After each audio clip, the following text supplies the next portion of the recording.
I am. Hi, Tim. Hey, guys.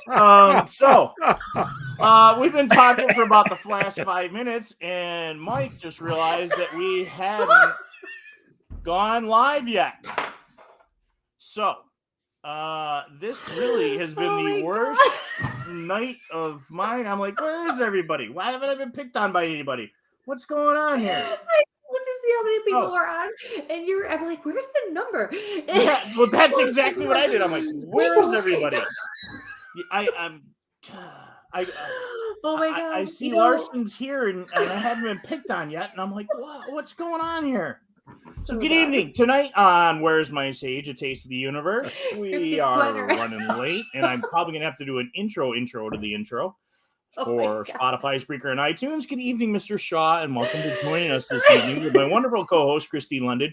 Now what are you two psychic medium people with your super gifts doing? Because now my other computer monitor is like flashing at me. Stuff isn't working.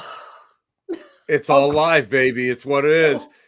This is what live is, baby. It's all live, man. It doesn't get any better than that. You are the expert when it comes to running that camera, getting my bad side or my good side. I don't know. They're both bad, you know. Oh my God. We haven't seen you in a couple of weeks since we did that great TV show, and so hey, that's the way it is. Come on now. Listen, you know what? When I was with there's nothing worse than when I was with CBS, guys. I was with CBS for a few years, and we're going live in 5 hardcore markets. 5 hardcore markets, right? Uh-huh. We do 25 minutes with a guest. Detroit, where it was piped through, the producer had put on beautiful music. So we had gone and we had done this great interview, except nobody saw it. So it's the way it is, and I mean and this guy was a this guy was a professional, he was a professional button pusher. So he knew what he was doing. And these things happen, but that's the fun of being live. You know what exactly. I mean? I don't, and I'm at that point now where, even with my shows, I'm like, oh, well. Mm-hmm. Oh, well, the one time I'm talking to the guest after it, and all of a sudden he goes, hey, I think we're still live. So we must have talked about 5-10 minutes. Good thing I didn't F-bomb anybody. So I mean, it was pretty good, but it was, oh my God. Hey, Cole, how are you? It's one of those things, live is fun, and you know what? Everybody thinks this stuff is easy, and it is up to a point, but when it falls down, it's like just a row of dominoes. I know, and you just got to go, oh well, we'll just play it and go. They don't realize, I mean, like legitimately, Mike. Well, I'm gonna just put this out here. Literally, the issues we were having beforehand, you guys, Mike legit had a hissy fit. I was pounding on my desk. I thought if I screamed at it, because screaming always helps. Exactly. Especially with electronics. Screaming will always Good thing help. We were all muted. Well, it's a good thing I didn't get over to my bench that's to my right that has all my knife stuff, because it probably would have been a slut, using the big FH on the the big hammer on the. Listen, I've been known to throw a mic once or twice. I am not throwing a mic. I may pound on the desk, but I am not freaking my. You guys are killing me. I'm already like, and part of it was I showed everybody my ears, and we weren't even lying. Look at how red my ears are. There's a lot of spirit activity tonight, and I don't know why. That and talking about like your escapades. I think that was a big thing. Before, see what happened was that what everybody missed was Christy was filling us in about her holiday escapades, and some of the costumes and some of the goings on that were happening. And I have to say that when Mike brought me on, all of a sudden I just heard something about balloons and popping and people's backs, and at that point I was just like, la la la la la la la. I didn't want to. I didn't want to get too deep into. Christy's a pretty crazy lady. So I mean, I wasn't quite sure what was going on, and I have this sticker for her. You're an ass. That was great.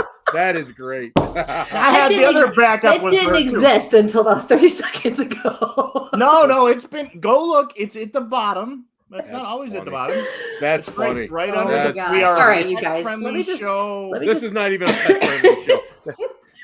Oh, you know what? I thought for a couple minutes there I was going to be like, wait a minute, what is this? Wait a minute, is this like Mike's OnlyFans? Wait a minute, hold on. Let me see what this is all about. Wait a minute. Not Let me scroll this. Let me scroll this up a little bit more. Oh, but there's got to be something more on here. What's going on here? Oh my God. No, everybody, listen. I went to a Halloween party. Yeah. Yeah, I've heard that. Is that what you crazy kids are calling that stuff now? Halloween parties? Wow. I bet you guys had some pumpkin seeds too, huh? Yeah, I bet you guys did. You both suck. Leave me alone.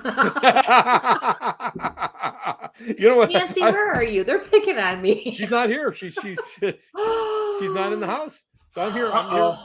I'm here left to my devices. Oh God, no wonder. You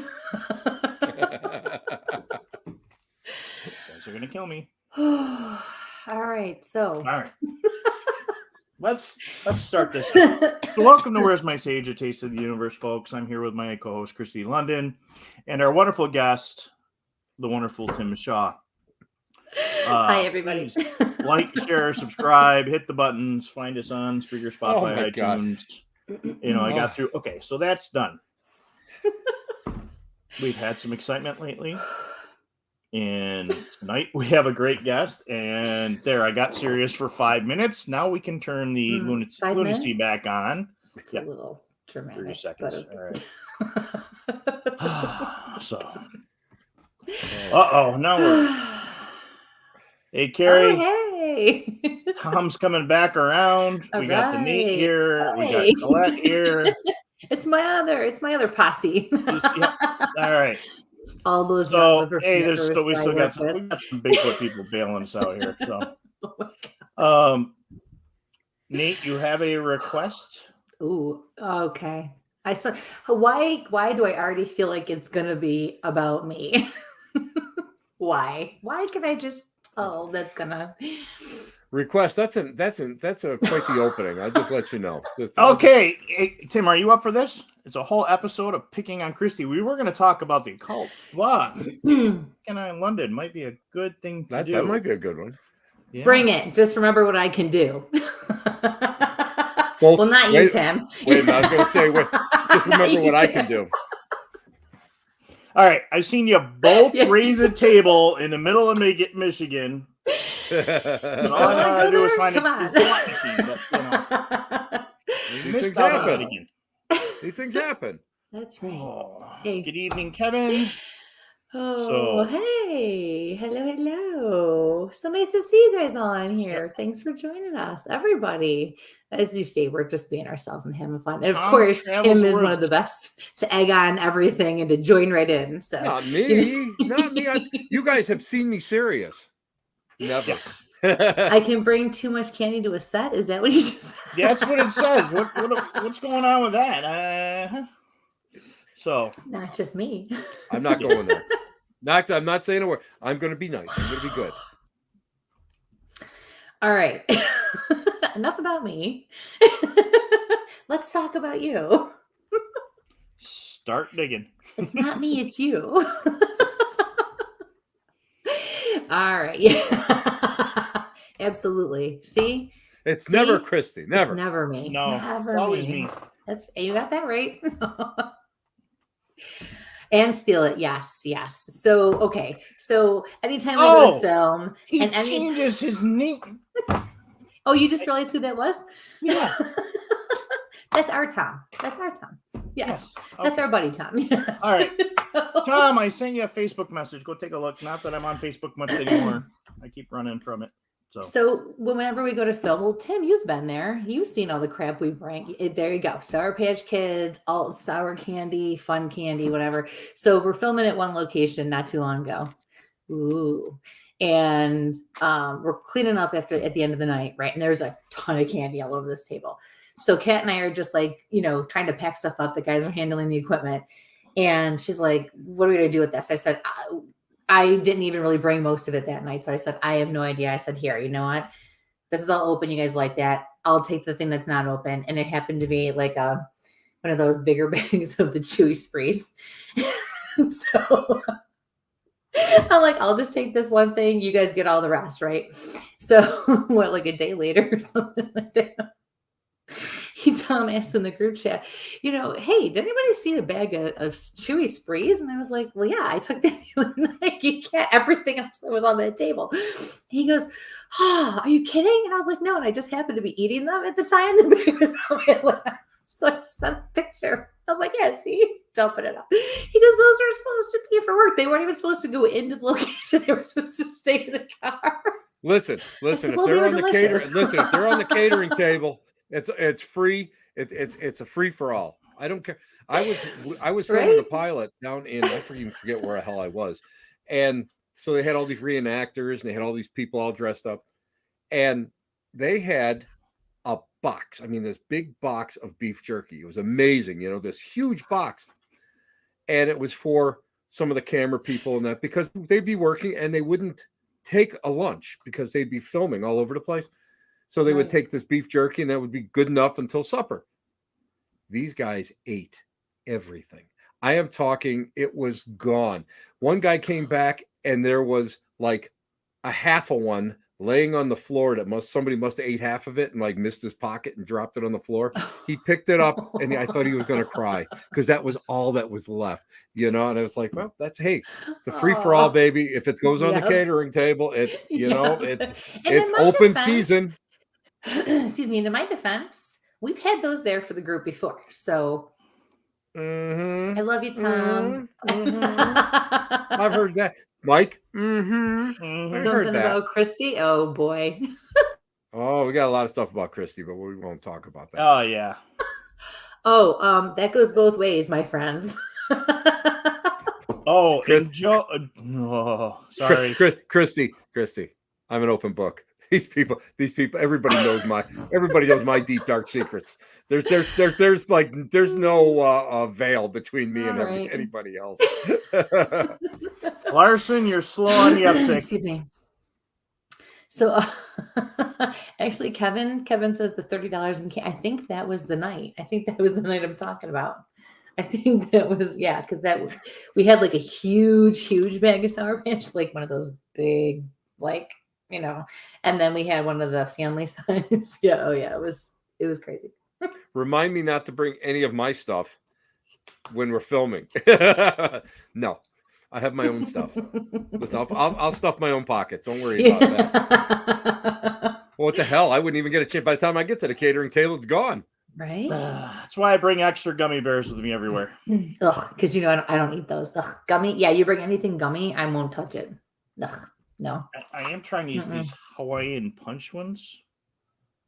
They're like the... I don't eat it. I'll be honest, I don't eat any of that. I really don't. I don't eat anything of that nature anymore. When I was a couple of years ago, yeah, but not anymore. Yeah. It's just, I eat boring stuff. I eat old man stuff. Granola. I like granola. I like granola. Get a granola bar, power bar, Those maybe some dark chocolate in my pocket, so long as it doesn't melt, because Christy will walk by and it gets hot and, and it melts in my pocket as she walks by. So, that's what, I'm pretty, I'm pretty well, self-contained when I hang out and come out, Yeah. But I can't. Jerky. Yeah, yes. I'll tell you what. It's just funny because you go and you eat some of that stuff and then you get all sugared up. And then it's like you're bouncing off the wall. And the problem with me is the more sugared up I am, the quicker I talk. So it's like, it's like, oh, can we do that take a little bit slower? Sure. So it's like, just slow down. Right. And that's the problem. It's like, I can drink like 12 cups of coffee. It doesn't bother me. Right. I get a handful of those Sour Patches, or it's just that's like, so funny. Whoa, let's go, baby. What's wrong with you guys? Come on, get that camera going. Pull that camera. What's wrong with you? Can't you get that camera? Pull that cable. There's only 125 feet of cable. Come on, let's get it in there. Plug it in the truck. Come on, let's go.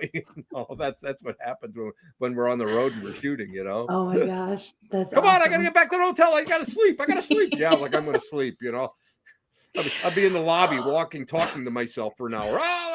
Well, yeah, with the kind of luck you have with your flights, man, either in a lobby or an airport. Yeah, that's the truth. That's the truth too. I've still got one more to do this year, and I'm flying into Detroit, so I'm not too worried about it because I don't care about.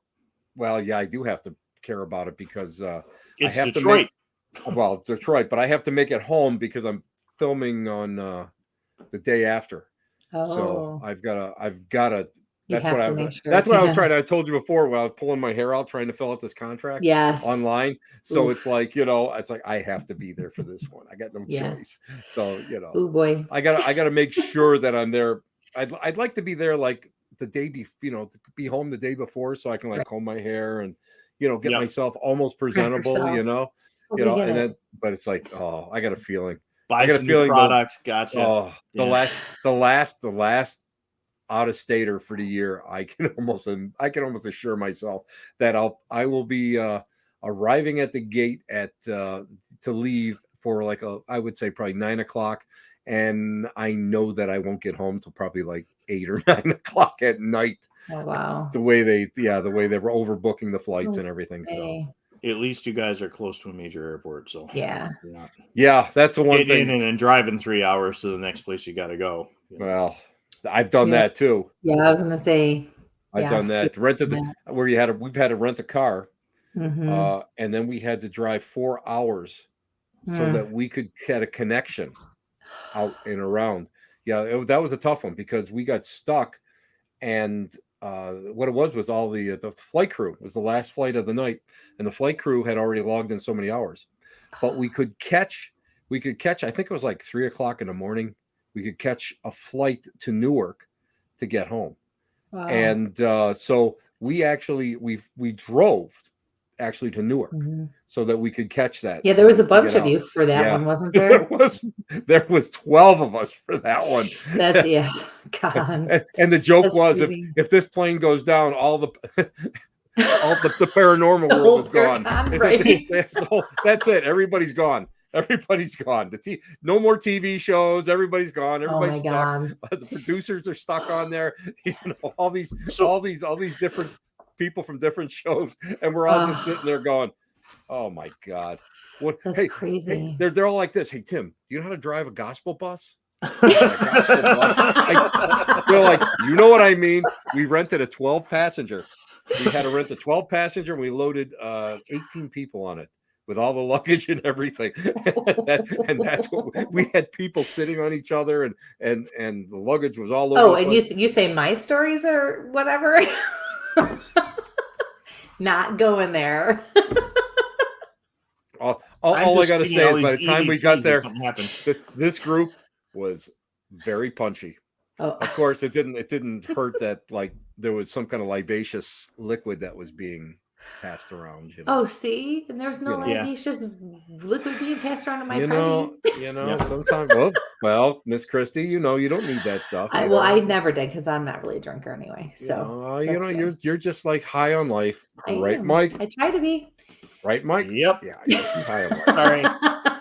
It's an animal friendly show around here, and hey, that's all right. You like the girls. I know. Where's Winnie? Bring Winnie on. Little Winnie was just here. Oh. She just went upstairs. She goes, I'm bored already. So cute. So she's bored already. Tim, when did you start doing? Wow, here comes Mike. Here comes Mike trying to rescue the show. Yes, okay. Yeah, Mike. I'm not going to rescue. There's no rescuing this show tonight. I see who we have in the audience, and please share, subscribe, guys. Get things out there. Like I always have to do that stuff. But between the Bigfoot crew and here, we don't use nitrous oxide on this show. We have the ball busters here. Listen, we got the Behind the Shadows crew here. Yeah, it doesn't and the Bigfooters. It doesn't get better than that. Here. We got we got Joe, we got Matt, we got Tom, and we got Nate and Kevin, and absolutely a couple other folks that are here. Oh, he's too late. Yep. It really. I am having the worst. Oh, Carrie's here. It's just and Colette. She's coming in here in the middle of the night. She's gonna have nightmares listening to us tonight. Wow. So when did you get into these shows? How long ago was it that you got into the onto doing the paranormal show? Trying to think. First show I did was the first network show. It was probably 80s, like 88, 87, something like that. And we, because we had gotten, I was working with CBS and I was working with the Old Para X show. So we were doing we were simulcasting the CBS show, and then I was doing another show, and I got picked up by an agent who sold me to a production company, and that's when I did my very first pilot that didn't go anywhere, thank God, because it was really bad, but it hooked me into, like, the little bits that I do on the different shows. And I can't remember the first. I'll be honest with you, I remember, like, Ghost Lab we did on the old Discovery. That's going back a ways, but I had done a few things even before that, and I'd have to look at what I do, and yeah. It's you know what, when you get to be my age, you're like, yeah, whatever. What did I do last week? Did I eat carrots? That's cool. What are you kidding me?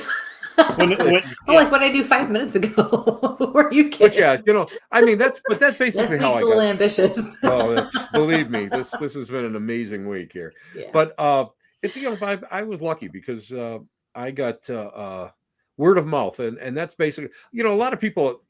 I just had this conversation with somebody today, and they wanted to be on TV, and they're going, how did you do it? How did you get on? You get on all these shows. You do this, you do that. Well, let's see. I hoarded myself out for about 15 years. And by that, I mean, I did all the cons, and I did all the barnstorming, and I did all the little shows, the big shows. I was doing my podcast constantly. I was interviewing everybody, and that's how I started. I mean, and I was doing location work for, like, Paranormal State, and I was doing all this other stuff along the way. And it just, everybody is kind of interconnected. It's kind of, I have to tell you that the paranormal shows are a little bit incestuous in the background because of the fact that everybody knows everybody. Mm-hmm. And this recent one that I will be working on, that I'll be interviewed for, 3 hours for, like, 12.6 minutes if I'm lucky, maybe 5. I was suggested because of the location, number one, and number two, I had worked with this producer who had known another producer who gave me high marks from Portals to Hell from the last shows I did, and this producer had worked with the production company with Portals to Hell, and then a couple other, like, regional things that I did, and that's how they brought me in. So that's how you do it. I mean, it's a lot of networking. It's a lot of the days of, like, let's put a team together and put it on YouTube are kind of over. What they're looking for now is they're looking for people that they know. They don't have to go and they don't have to coach. That's what they're looking for. They're looking for people that seasoned. They can rely on, Right. Seasoned. I just smell seasoned, Mike. I asked a question. There you go. With Christy's done. Christy started laughing. She's done, Mike. Oh yeah, I know. She's not. She's gonna have the giggles the rest of the show. She's not gonna. That. Christy, just try to keep up, baby. Come on. Follow on. She'll get it. Yeah, baby. Yeah. Make a noise. Let's catch it up, guys. You're gonna make me do the Italian snort. I'm muting my. Oh no! No. I think I can. I can unmute her. Unmute. Yep. Oh. I can't unmute her because she has the other set of controls on the other side. Oh my God, that's. Are we going to see a snot bubble? I definitely think so. I think. Listen, I think there is. I think it's supernatural. The snot bubble. You never know. I'm good. If you take a picture and take a close up, I bet you it's got a little face in that little snot bubble. We can make that happen. Now that's a close up. Mr. DeMille, that was quite the close up. You suck. Remember, revenge is a bitch, my friend. Look, I mean, I can scare everybody. I mean, Halloween, we did the Halloween show last week. I mean, we can still scare people. We still have the ability to scare people. Ooh. That's right. Listen, you troublemaker over there, Matthew. You just calm yourself down over there. Instigator. Tom, you just didn't know what your cast is doing around here, and these mentors. There's gonna be listen. There's no rhyme and reason. I don't know how you're gonna rescue this one. This is a good one. Oh no, this is gonna be the best one ever. Yeah, it's like when we had Mel on. I need my fan. Yeah, I was just kind of asking there for the Bigfoot folks that really are kind of starting to follow a lot of the paranormal stuff, and would see you on stuff with the mainstream stuff that keeps popping up lately, and I'm just dropping things everywhere today. I think that's you, not me. I thought the dogs were coming through the wall or something. So with her snot bubble, kind of gets me thinking. We were going to talk about doing some of the occult and some of that stuff. Have you sat through like some of the how do we say, exorcisms or that kind of thing, and seen those kind of snot bubbles or the pea soup stuff? Is that real or not real? Or whatever. There is such bullshit out there, and there's a lot of people that claim a lot of stuff, and I've assisted, I've worked with, and I've reviewed cases and stuff for different people. My friends are exorcists. I do have some legitimate ones, unlike these travelers, some of these local people I won't even go into, that just kind of float around, and they have absolutely no training. These are people that are church trained, either Vatican trained, diocese trained, or whatever their religious organization is, where they've actually taken this training. And it can be terrifying. I'm not going to lie. I mean, you get the crazy smells, you get the voice is crazy, but their eyes don't turn black. That's Hollywood. I have yet to have anybody throw up on me. I did have somebody push me off. I mean, we were holding this person down. There's two big guys on this girl, and she's like 14 or 15, did that and just pushed us almost right into the wall, so that could be an adrenaline rush or whatever, but it's still kind of shocking. So yeah, I've worked with, I've been lucky because years ago, many years ago, I ran into John Zaffis, and and Johnny and I have been friends ever since. And I swear to God, once you get the blessing of the Godfather of the paranormal, I mean, you get some legitimacy, and people will work with you. Yeah. And through him, because he's a demonologist, he says he isn't, but he's probably one of the leaders in the pack here. Through him, I got a chance to work with some really great people. He introduced me to some really unbelievable people over the years. Cool. And I've taken that training pretty seriously, and what these people have said. And of course, I mean, this is a guy that he knew Father Malachi Martin, and Malachi was an unbelievable. He was an exorcist, and he wrote Hostage to the Devil. If anybody is even remotely interested in exorcists, that's the book. That's the book to get. All the other ones pale in comparison. It's a long-winded book, but it goes into detail, and it's not his cases, it's other cases. And you learn from that book what to expect, the people that they need to go, and how you have to act and work.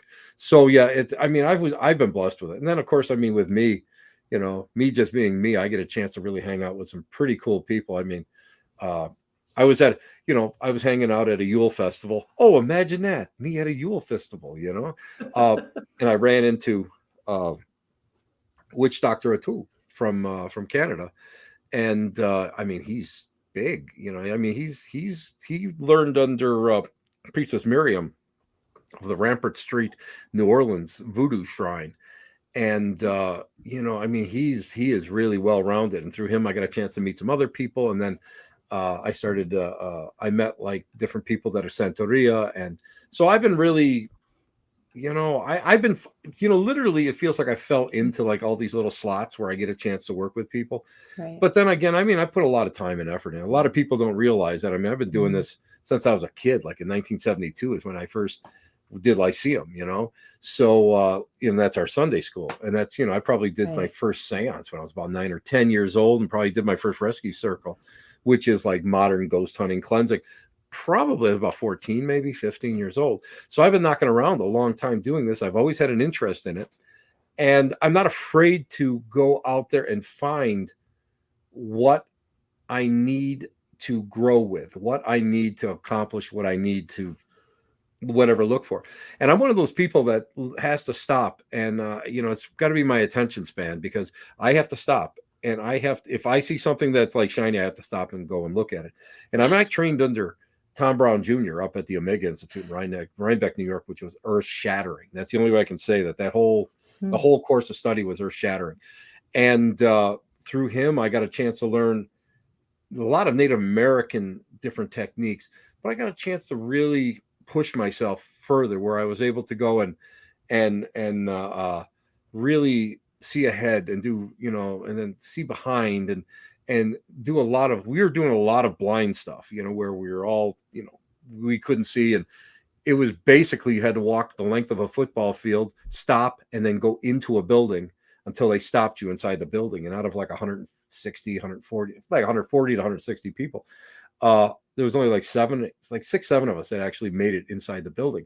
And that was all projecting yourself forward, how to go and project yourself, to look for sacred items and sacred objects. So, I mean, I've always had the interest in it, and it's pushed me in so many different directions that, I got I shouldn't say a well-rounded education, because if you talk to some of my spiritualist friends, they're like, you are blasphemous, and because I don't believe in a lot of the pablum that they teach me. I'm not a big, I'm a vibrational guy because of everything that I've actually experienced, rather than what, the books are saying to you. And some of these books are written in the early 1900s, and they're so outdated, and this is what they're pushing as dogma. So, I mean, I can be pretty I can be a handful when it comes to like in a debate with people, but it's just the fact that, it's, if I wanted to experience something, I made it happen. And there was never any excuse why I couldn't do something.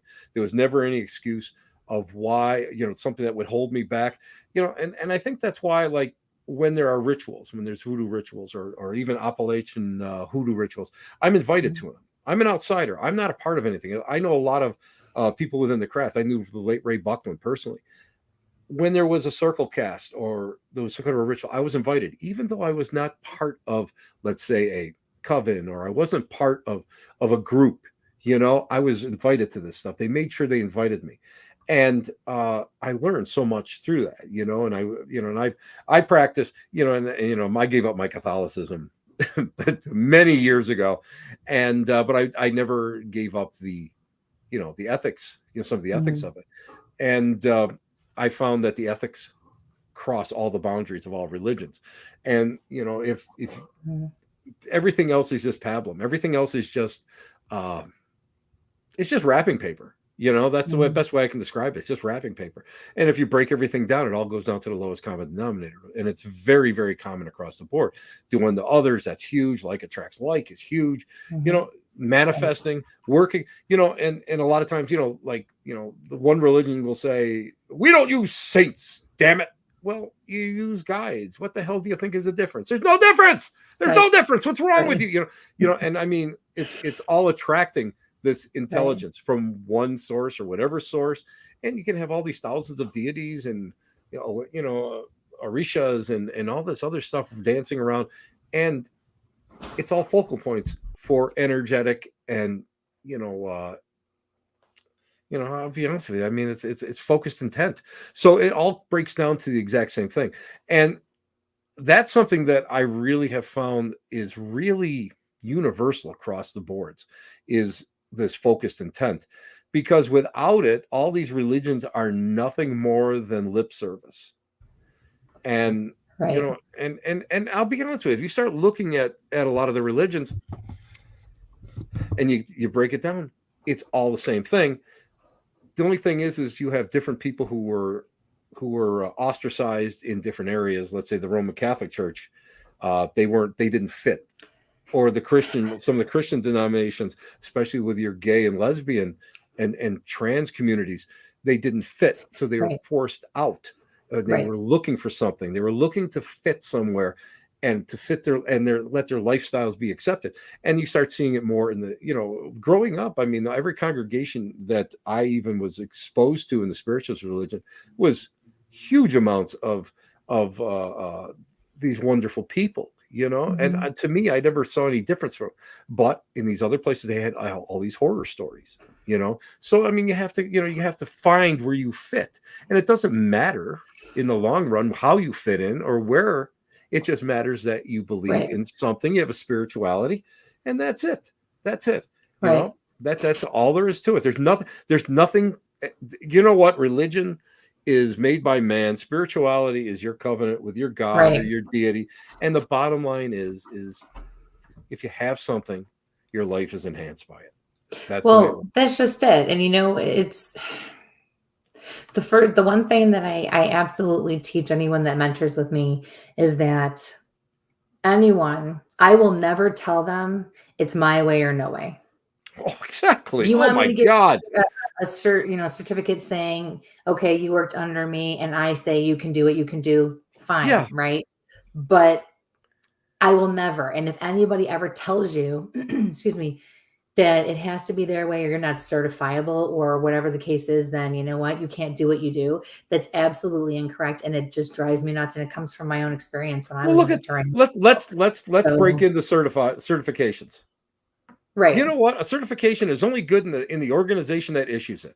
Otherwise, it's nothing. It's garbage. It's a piece of scrap paper. That's all it is. When I teach my classes, when I teach my advanced classes, I don't know. I got certifications up to yin yang.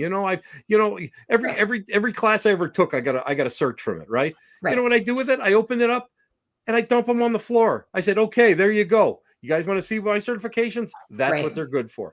Now, impress me. You want to do the work? You do the work. You don't do it for the certification. Absolutely. And again, these certifications, people don't realize. They think, you go to a psychic fair and these people all have, I'm a, reverend or you know what?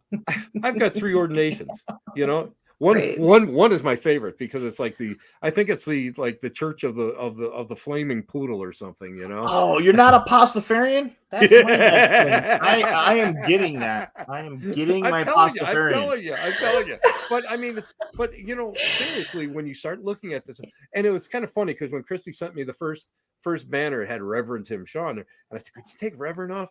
Because a lot of people look at that and they think that right away with me. They always go. They go to this. I don't know why, but they go to. I could have this huge pentacle on my chest and on my shirt, and I could have my like devil earrings in, and I could have all my skull rings on, and they'll treat me and they'll talk to me as if I was a Judeo-Christian origin, and that's not right. So that's why I decided to drop all titles and just be me. Awesome. And this way, nobody will go and I don't like that. I think titles are only good if I'm going to bury or marry somebody, and sometimes it's in that order, with my friends. So it's but that's the way I work, I mean, the highest compliment that anybody can give me is you're just like a regular guy, you're just like somebody that walks along the street, and that's what it should be, because what we do, is not supposed to listen. I don't want to be like these TV preachers and have this $1 million house and all this other stuff. I don't want that, because the further you are away from your congregation, whether it's financially or educationally or whatever, the further you are away from being effective with that congregation, not scaring them into belief, but working with them if they have problems or whatever, to work with them and to be one of them. And I found that if people feel that you're one of them, they're open, they're much more open, and they're much more receptive to your teaching or what you're doing. So that's why I don't, that whole reverend thing, I remember when nobody had it. Now all of a sudden, everybody has it. Yeah, every time I pass gas, there's somebody comes up to me and says, "Hey, do you know I'm a reverend?" I go, "Wow!" And I can tell you had chili for lunch. I mean, that's the way it works. Oh God! Well, you guys are going to get hate mail on that one. I can tell you that right now, because I get hate mail on that one all the time. Well, I technically got a banner, but I don't know, something about we views of our guests, blah blah blah. Whatever. Oh yeah, there it is. The views of our guests are not always the views of Where's My Sage team. However, when we need a mentor, who do we call? You. Well, and that's just it, the whole point is, you should work with different people and learn different things in different ways because that is the Exactly. most effective way to learn who you Exactly. are and what works for you. And And that different is and all so the modalities. People don't get this because exactly. people get like locked into one thing, and that's wrong. You can't be locked into one thing. Right. I spent, I don't know, probably about about 5, 6 years doing nothing but shamanism, working with every shaman that I could find. I went all over the place, and and I mean sweats and uh I won't go into some of the ceremonies. I don't want to go into that because Is it like I the balloon game at the party? Is that what no, it's a lot. I'm not trying to be I believe it disrespectful. has a lot to do Sorry. with it had a lot to do with psilocybin and stuff of that nature. Okay. But I just but I mean, you go out there and you learn from these people, and you constantly Right. learn, and you're doing it with the right reason, the right heart, and you're searching. And then when you're satisfied and you feel that you've had enough, then you go and you start searching again. You start looking for something else. I got into Reiki healing, believe it or not, through ancient stone tool making. Really? That's the way I got. That's the way I get into. I don't know how, Mike, but I isn't was that something that you're into too? Like this Yeah, the that was flint going back napping. to my, Yeah, my flint napping, my Ashley yeah. enhanced. I mean, that's what I specialized in college. But But this I is could see doing that, slamming your finger, holding it. Yeah, but yeah. I worked real good.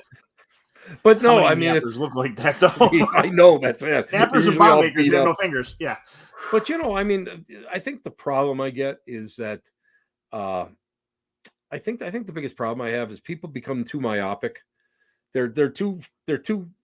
short-sighted and stuff, Yeah. and they're not giving themselves the opportunity to get out there and really blossom and see what else is out there. I I'm not a Buddhist by any means, but I've been out there, and I've gone to the Himalayan Institute. I've been a lot, I've gone to different lectures, and I've gone to study groups, and I've gone to meditations. I'm not a Buddhist, but I wanted to experience it. I've done, I've done Vision Quest. I'm not Native American. I've done Vision Quest. I've done the sweats. I've been I've been the fire keepers. That's the things of that nature. You go and you learn this stuff, and it's fulfilling, and everything that you learn kind of fits into whatever you're going to learn next, and then it just kind of just starts to snowball. And now, I mean, I was fascinated with voodoo and hoodoo, fascinated because of the fact it was a lot of the old ways, a lot of the old pagan ways that have been brought over here from the Isles. And then voodoo, of course, is totally different from what we practice up here, is different from down in South America, which is a little different from New Orleans, which is different from the Dominican, which is different from West Africa, and you get a chance to really understand that. All of a sudden right. now these titles are gone. These monikers, voodoo, boom, as a blanket name, are gone, because now you're starting to look at each individual tradition as something that is really stands on its own. And then when you start working with the practitioners, they stand on their own, and they're not Right. just, listen, they're just not standing there with a cigar and blowing smoke on you and holding the snake. Now there's so much more to what they're doing, and you're understanding it more. And I think it enhances the entire experience, because that's something that I found as a kid going to Catholic school. It was flat. The experience of what Mhm. was going on. Of course, it I was the way it was agree. taught. If it was taught properly, I probably would never have left Catholicism, because they Right. have an unbelievable tradition of mysteries.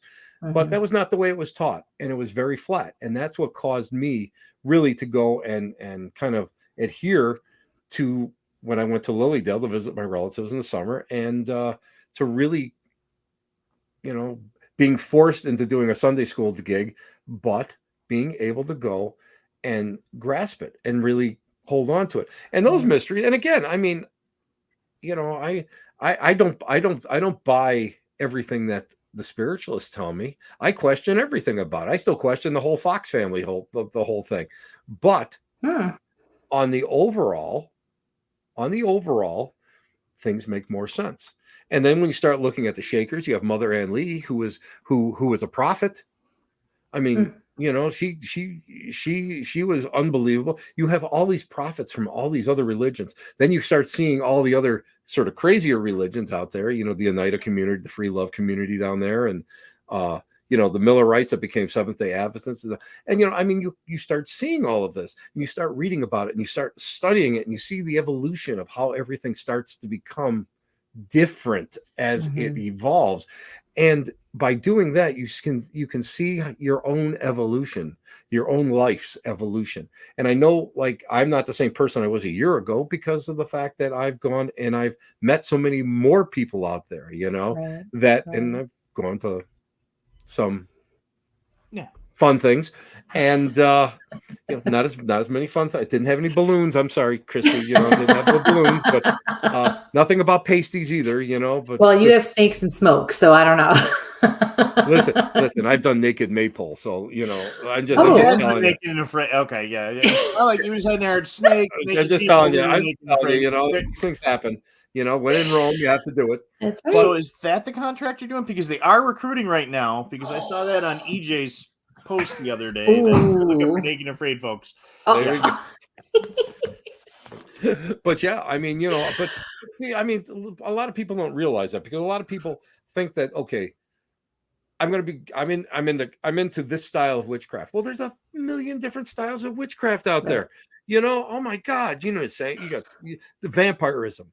There's, you know, I mean, I've hung with vampires, you know, I mean, I've hung with bloodsuckers, and I've hung with the energy vampires. So, I mean, these are things that, you know, you should go out there and you should experience for yourself. And people don't do that, because people are, you know what, I hate to say it, but a lot of people are afraid to do this stuff. A lot of people are afraid to kind of push the boundaries. So, you know, and I've never been like that. I've been one of those people, you know, once I started going, I never stopped. And that's good though. You know, and well, yeah, and I didn't. And again, you know, if I wanted to do something, I would go and do it. I mean, if I wanted to experience something, I would go and experience it. If I had to go and get a part-time job so I could pay for this stuff, because I never took anything out of household funds. If I had to get a part-time job to pay for all this stuff, I used to go and do that. And I would have this part-time job just long enough so I could pay. So I knew I would have gas, a hotel, and you know, I could pay for my tuition. So I mean, this is stuff that if I really wanted to do it, I made it happen. And I'm so glad I did, because now it's kind of funny, because it's like, you know, when people talk, I kind of sit there and it's like, wow, you know, don't be afraid to, you know, even in Western New York, I mean, you can go out and experience stuff. And there's so many different teachers here in Western New York. That you can find. All you got to do is find, you know. If growing up here, I mean, when we think about basically from Syracuse to Buffalo, and how many, you know, I brought this up before. I brought it up with the Bigfoot guys and everything else. How many major religions? Huge. Right on 21, going from the lake right down to the PA border. You know, you've got huge, major stuff. You know, and then where they all run to, they ran down to, you know, that little area of Chautauqua that we spent in last week, you know, with the Institute and the Dale and everything else like that. Yeah. You know? I mean, people don't realize that, because I mean, that was the burned over district coming on down the Erie Canal from Albany in. And I mean, that's how everything shot in every direction, you know, and everybody that was like a free for all trying to get religious footholds into that whole area. And, you know, we've got two major religions. Seriously, major, because spiritualism at one time was a major religion. That 10 miles from each other. We're talking maybe 10 miles away from each other, 15 miles, like something like that, where you have the Church of the Latter-day Saints. You know, you have that in Palmyra. You have the Sacred Grove, and you have the prophet, you know, Joseph Smith's house, and you have everything that's there, you know, and you know, you have Hill Cumorah, where he received the golden tablets from the angel Moroni. And then down the road there, basically you have the beginning of the spiritualist religion in Hydesville. So these are two major religions that took hold here in New York State. Right. And there's also other ones. So people don't realize that. And I think a lot of it has to do with, we had a debate about this not too long ago, about the water, and about how the proximity, how close we are to the water, and the rushing water, especially like Niagara and Niagara Falls now. But Lake Ontario, look at all the UFOs activity that's over Lake Ontario. People don't realize it. In New York State, they think, "Oh, I'm going to go down to the Hudson Highway. It's a UFO highway. Everything runs around up there." Man, all you got to do is go to Alcott, New York, some night and sit there, and you're going to see something. And people aren't seeing that. So there is something here. There's something magical. I know like authors and I know artists that come here to study and to work for a period of time to develop here, and then go someplace. They'll go to New York City or Los Angeles or San Francisco or whatever. Florida. Sometimes Florida. Sorry. Florida's cool. That's a hit. Matt comes up here all the time to go to Eastman to do all the photography stuff. So, let's see. And I will get to your questions in a few minutes, bud. But the big thing is that there's something up here that attracts it. And, a lot of people don't realize that, because a lot of people, they don't know how to search for it. They don't know where to search for it. They don't even know this stuff exists. And unless somebody goes out there and like, somebody will come to one of my talks and they're like, Jesus, I didn't know that. Right. And it's like, well, here, all you got to do is just look this up. Just look this up. There's you'll find 1,001 things. So I'm like, okay, what's he doing on the side here? But it's just, it's just simple, and people don't realize it. And all it takes, but the other thing is that people go, well, how come you're such a wealth of knowledge? Well, I only started in 1972 with this stuff. So, and I've never deviated from it. I've always had that interest. And Kodak attracts. I've taken classes there, so I'm not going to say anything. I liked it there. Matt's wondering where you teach. Where do I teach? No universities. No universities would have me. I wouldn't go to a university that would have me as an instructor. I'll tell you that much. No, I teach all over the place. I teach at the conferences. I teach little shops, big shops. I teach all over the place. I probably just about all over the East. From my base, in all honesty, what's really amazing is that my fan base reaches from Sault Ste. Marie, Michigan, and it goes down through Appalachia, and it goes into Florida. Right in the northern Florida, and that was always an amazing thing to me, because I couldn't understand why I would be accepted in the Bible Belt, especially but people. But again, people also know. I mean, I'm fascinated by a lot of the religious different sects that are out there, and I'll be honest with you, my favorite thing is the snake handlers. I think that they're an amazing group of people. I believe that these people are 100% there. They have that much intensive fervor and belief in their religion that they can go and they have no fear of grabbing a poisonous snake and dancing with it. And I mean, I met a guy that had like all these like bites where it got him, and he goes, I haven't been to a hospital yet. Wow. That's amazing to me. It's fascinating. I mean, and when you meet people, but this is the whole thing. When you meet a person like this, it's like, they, first of all, nobody opens up if you're not genuine. And if you don't have the real interest, they know. And it's like, when you sit down there and you start talking to them and you start, I do have I can quote some things from the Bible, and not that I've read the whole thing like some of my other friends have, but I mean, when if you throw something out at them and they take that as a thank you, because you've actually made an effort to reach with them and to get to that common ground, and people are so receptive to that, and that's where I guess that's where I kind of excel when it comes to my people skills. My people skills usually suck. Don't ever stand behind me in Aldi's or anything. I'm probably one of the worst customers there are. But I hate people. But when it comes to go out there and meet people, I've been able to do that, and I've been able to communicate. Right. And in different levels with different people and different topics. And that's what I think, that's a blessing, but that also is because I've always constantly had that interest. And it's like Bigfoot, guys, man, I'll tell you what, Bigfoot is like crazy. And I love the whole concept of like the nuts and bolts type Bigfoot, and then the whole interdimensional type Bigfoot. And I love everything. I love everything about it. And I don't get a chance to like get into it as much as I'd like to. And, but that's something else. Yes. Have I ever gone on investigations? Absolutely. And they're fascinating. They're fascinating. They're far more fascinating than most paranormal investigations I go on. Why? Because I don't fall asleep in the woods. But when I'm on a paranormal investigation, that's it. I'm done. I hit midnight. I fall asleep. Man, at Waverly, I turns back into a pumpkin. Hey, Waverly Tuberculosis Hospital. I fell asleep in the operating room. They stole my flashlights. The only way I could find my way out was I could see the exit signs that were lit. That's the only way. It was pitch black. Come on. So yeah, I mean, that's why I always carry 3 flashlights. 2 you can see, and 1 I don't think you want to look for. So I mean, this is okay. I'm gonna take your word for that. But really. I do have 8x10 drawings of it, but that's another story. But I mean, these are things, but people love that, and I love it. Yeah. And I think that's why guys like John Tenney. John Tenney is probably one of the most rounded when it comes to anything weird. That's what he always says. All us weirdos, but anything that happens to be metaphysical or whatever.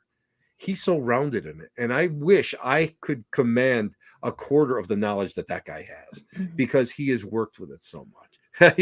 Never borrow a flashlight with him, especially if it's a little sweaty. Just going to let you know.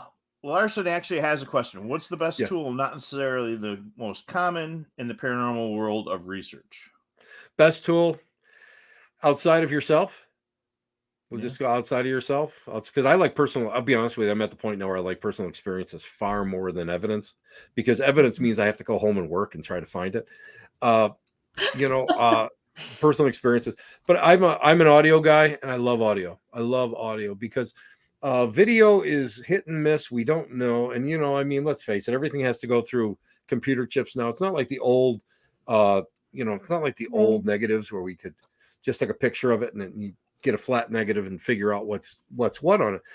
Now everything is reinterpreted through your camera. Of course, I mean, most people use cell phones, so you got a plastic lens on it, so you never know how bad, how good that lens is. Listen, that plastic lens is definitely not German. It's not German ground glass. We know that. So you get a lot of misinterpretation of that. I mean, I've seen some really compelling stuff, but I love audio because and my favorite is when it swears. You drop an F-bomb, or it drops an F-bomb or something, because that is not FCC regulated, and yeah, I mean, I love that. I think it's something. And 16 mil. Yeah, I love that. I love doing that. And I know a lot of people that have gone back and they've dug out their old Fujikas and Nikons and that stuff, and now they're all discovering the joy of having to work with film. And a lot of them have gone back to black and white, which I always loved. And they have their own little dark rooms and stuff, so they're working with it now. And they're actually, and you know what the other thing is that they're using, instead of IR light, they're using either a dark room red light or UV light. And those two seem to, you're able to catch more. You're able to. Right. IR is great if IR is great if you're like if you're doing a show or you're recording something, that's cool. But if you're looking for evidence, the other stuff to do. But I love the fact, when you get look at this guy with that. Don't get yourself in the eye with that. No, that one's broken. Oh, okay. That was the IR. But I mean, a lot of times, because I mean, I'll be working with something and I do all my short bursts, because I don't, that the days of me doing 12 hours of constant recording are over. But I mean, I do all short bursts, and I mean, all of a sudden, you get an FU, or you get like that, right. Or it answers a question, or it answers who is this or something. You get that, and it's like, wow, I think that's great. I like the ITC stuff. I love scanners because I'm a nerd with that stuff. As a matter of fact, you see that old radio, the old radio over my shoulder there, that's actually a stripped down model. That's actually a Spirit radio. So when I'm working here, when I'm writing my books, I turn that on. That's my inspiration behind me. Oh, that's cool. So so we have that, that's all set up in there. So I mean, that's not a little creepy to be writing. Sorry to interrupt you on that, and just have somebody's voice kind of pop up and just Mike, correct you. Mike. I was doing the laundry with this stuff on, and one day I'm at the old house. I'm working in laundry. Right, Nancy's upstairs working in her office. I'm folding laundry, and I have the thing on. And you know what I got? You will scream just like that in a frequency that was lower than what it sounded like, what it was going through. And I said, oh yeah, I'm going to scream. Yeah. Okay. Yeah. Right. So I grabbed my phone, man, I hit the recorder, threw it on there. I said, who am I talking to? Real time. Mike came through. And I mean, I had about probably 3 good minutes of real time interaction. That was amazing. That was amazing to me. I don't believe it was coincidence, because it was just that, like, whatever I asked, it answered. Right. But a lot of times, a lot of people are going, oh, that was my name. And I'm sitting there going, no, it just went, Yeah. That wasn't your name. That's not your name. Are you Og? Is that your name? Are you a caveman? Are you Neanderthal? That's not your name. But a lot of people, they want to believe it so much, and they want this stuff to happen to them. So they're matrixing it audibly. So that's another thing. I mean, again, that's why I like to record my sessions. But again, ITC is fascinating. I mean, Frank Sumption was crazy. He wanted to go and talk to purple women from Venus or something. I believe that was the reason. Yeah, he wanted to talk to he wanted to talk to aliens through these scanners, these things that all the Frank's boxes. And I mean, and that's where it started to come in from there. And you start, I'm still one of those guys that works with a little bit of white noise. I like the white noise to try to just give it something to work with, rather than just always working with a scanner box. But the scanner box is the big thing now. I think I've got 8. I think I've got 8 scanners, and I've the for spirit boxes, the filters, I think I got 6. Wow. Yeah, I think I got 6. And I built them, and I bought them, and stuff like this over here. I mean, that's great. That was I went to Paranormal Oddities one day, and I said to Joe, I need the parts. It was like a pumpkin. I stuck my hands in there and pulled everything out, and oh my gosh. And we put it together. So that's, I mean, a lot of it, that's what we do. We put it, but it's just fun to work with. Right. But I love old record. First of all, I still like cassettes. Johnny Zaffis still uses a lot of cassettes. I know a lot of people that use the mini cassettes. I've still got one of my original cassette recorders that I used when I was first in the field. And I still use that to this day. I seem to get actually better results on it, clearer results, because there's like noise limiter on there, but that's it. Yeah. And I like a lot of the really cheap audio recorders. I have a couple that are really expensive. I have a couple that I paid almost $500. I put one is almost $500. I don't want to say it loud because my wife is around here, but I paid almost $500. I thought Nancy was gone. I thought Nancy was gone. She came back. She's home now. Check, yeah. But I mean, I paid big money for these things, and I'm going to be totally honest with you. If I was a musician, these things are perfect for it. Right. But the cheaper the recording or the recorder is, the less filters are on it. And like, I have a Sony that I probably bought, I don't even know, it's over a decade. And I still use this digital that is, and you can strip off like your noise limitation and your hiss and all this other stuff on it. And that's what I use. I bought, and I have these old Olympus recorders that I bought for like $6 a piece on eBay. They're ridiculous now. Yeah, and I mean, and you can, but these things are like, there's nothing on them. So when you're recording, you're more apt to be able to pick something up, and that's what I love. So I love audio. I like recorders a lot. I don't like anything fancy. One time, I mean, I used to set up my laptop with, oh my God, with a soundboard, and like I would go and I would have 2 condenser mics and 1 dynamic mic. And I would go and set up a room, and I would record the room. Oh, okay. To have everything piped into one program.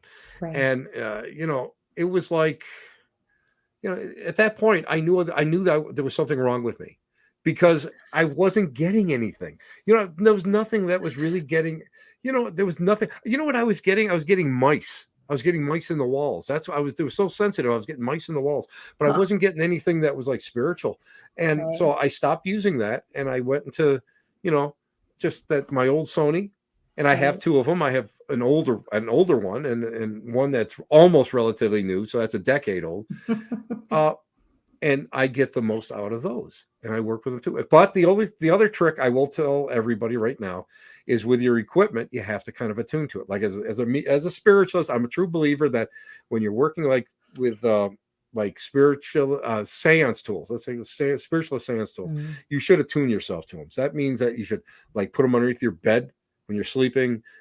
Keep them near you, all that thing. And if you're so disposed, to put them in bed with you, that's up to you. But I think you need a therapist at that point. Yeah, but I'm just saying.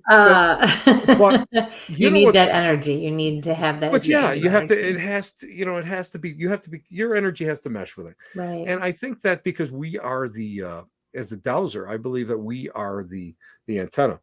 And everything comes through us, and it attracts into whatever you're using. And I firmly believe that. And I mean, I've used these two recorders almost exclusively. I do have a one-shot recorder I bought from Shane Pittman from the Holzer files that I'm experimenting with, and I've actually got some really good responses on that, because there's no filters whatsoever on it. Oh, nice. But for general use, that's what I love. I absolutely love that. Where do you find cassettes now? I get them on not eBay. I get them on Amazon. You can buy them on Amazon. Walmart. Yeah. Oh, yeah, that's right. You can buy them at Walmart. Yeah. Really? Yeah. So I actually so we were down, in Whitehall there for the event, and we were down with Paul Bartholomew. Paul ended up giving Eli a whole box of cassettes, and he's like, "What are these?" And I went out to my Jeep, and I grabbed the tape recorder that I because of course you have it in your Jeep. Of course, yes. And handed him some Doesn't everybody? Come on, Christy. Come on. Get up to speed, baby. And poor Alex and Eli are like, "What is that?" I'm like, "This is a tape recorder. Oh my God. This is what we used to make mixtapes on back in the day." What? Never mind. Here you go. And they're like, "We don't know what to do." And when I saw Seth 2 weeks ago, I said, "Look, I gave the boys this because they're out in a lot more locations across the country. Right. Take this and use it. It's $20 on Amazon to go grab one of those bad boys." And we had seriously. I mean, that's big talk with just because. Well, you know what the big problem is, guys? Yeah. Because they see stuff on TV. They see all this stuff on TV. And don't get me wrong, I've got the gadgets, I got the little music box, and I've got all the Mel meter, the REM Mel meter, which I absolutely love myself, and the REM pods and all that. But the bottom line is that people see this stuff on TV and they think that this is going to help them, aid them in something. And they're spending so much on it, where you just go back to basics, man. Just go back to basics, and you can find, if you take a styrofoam cup, and rub it on your arm and put it down there, if something walks through, it's going to take off. And, people don't realize that there's the old school sometimes is still the best method, some of the older stuff. And I mean, here's the difference. And my buddy Frank and I from Western Bloc, Frank Kupka, we both talked about this. When we go and we do a public event, what do people want to see? They want to see bells and whistles. They want to see flashing lights. They want to hear things buzzing and, with all this great stuff. But when you're on a one-on-one, when you are doing some serious work, you want to be able to go and have, a psychic come through and give them, bird dog for you, give them where, the hot spots might be and, what they're getting. And then you want to set up just the basics and go in there. And I mean, I know some teams that go out there, they have 100 pieces of equipment and it's all out and running at the same time. And it's like, this is insane. Yeah. Whereas how many REM pods do you need? First of all, if depending what kind of spirit it is, it may not what the hell this stuff is, you've got to think of it. Exactly. Not to mention you're building, your own generator of whatever. Basically, you are. I feel all this electricity. No, you're producing all this EMF. What do you expect? The psychic's like, oh my God, I'm on overload. Your eyes are bleeding. Your eyes are bleeding. Turn the thing off. Turn the thing off. I remember we used to go get all we used to get the oh God, what the hell are they? I can't think of it. They're from the old beer signs. We used to make the Jacob's neon. Ladder. Yeah. And we do the Jacob's Ladder to charge the room up, and I can't think. No wonder I got brain damage. You know what I mean? Because we're exposing ourselves to all this stuff, and I mean, yeah. But I'm a firm believer that a lot of the basic stuff, if you go out and you get an old recorder, maybe a K2 meter, what else do you need? I mean, seriously, get flashlights. Get yourself a couple flashlights, and I love using the mag light. That's what I use is the mag light. I have the best luck with. I get nothing on mag lights. That's why everybody laughs at me. They hate you. They hate you. Yeah, they won't work for me. I set them up. It's nothing. She walks over, puts them down, sits down, and don't you? Yeah. I know that. I'm just gonna sit back here and say, Christy sucks. You suck, Christy, when you do stuff like that. Her and Sheila, you get them together. And I get nothing. I don't get anything with that. But I mean, on the other hand, I mean, when it comes to twin floors, with REM pods and stuff. I mean, my stuff is like, I mean, I can get all three of them to go off, like 3 REM pods to go off at the same time and ask it to turn it off, and all 3 of them go off at the same time. So, I mean, but again, everybody is different. Everybody is built different, and that's what we use. Right. So, but I mean, again, I'm a dowser, so I mean, I have an old, I have a couple sets of dowsing rods and a pendulum, and I mean, we found family cemeteries that way. That the stones are underground. This is stuff that people just, they think that they have to buy all of this stuff. And don't get me wrong, it's fun. But when you have to go and schlep this stuff in boxes and packs and everything else, and I mean DVR, recorders and all this other stuff, monitors. There you go. Cameras. Yeah. Listen, if I took you into my storeroom over here, I have 3 shelves of cameras. And you want to know a secret? I don't use any of them anymore. None of them. I'm sure Nancy's probably thrilled just to hear you say that every time you say that, probably.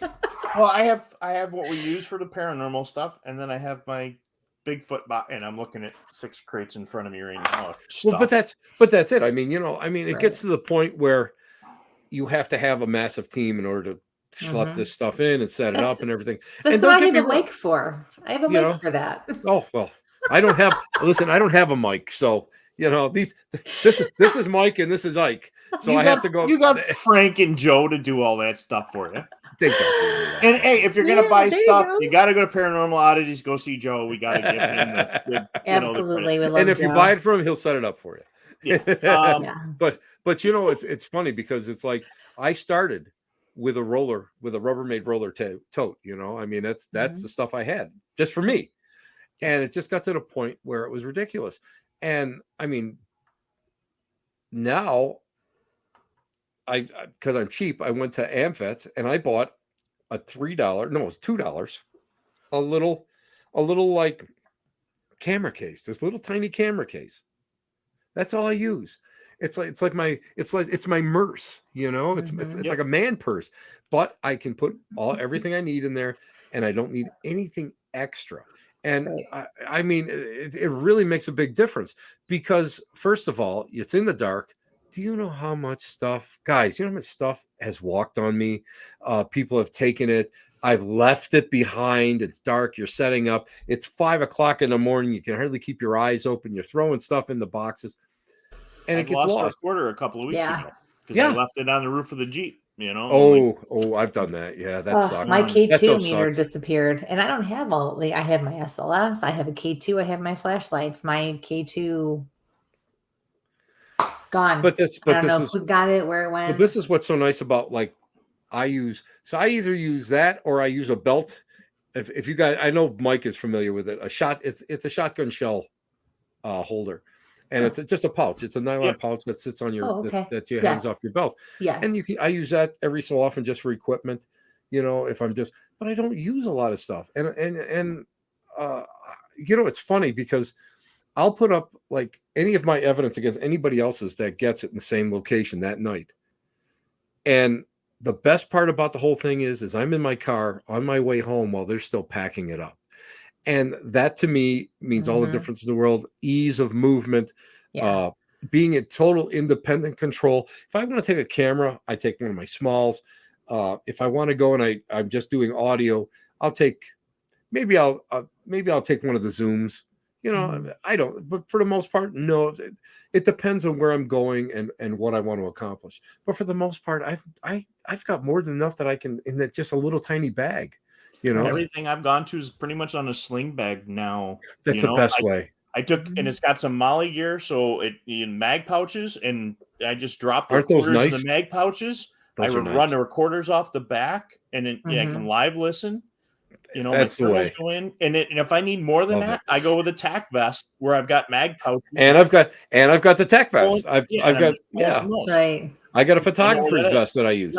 Isn't that more like a fishing vest, right? You can just get a fishing vest. You can get a fishing vest, but I like the photography vest is better because it's longer.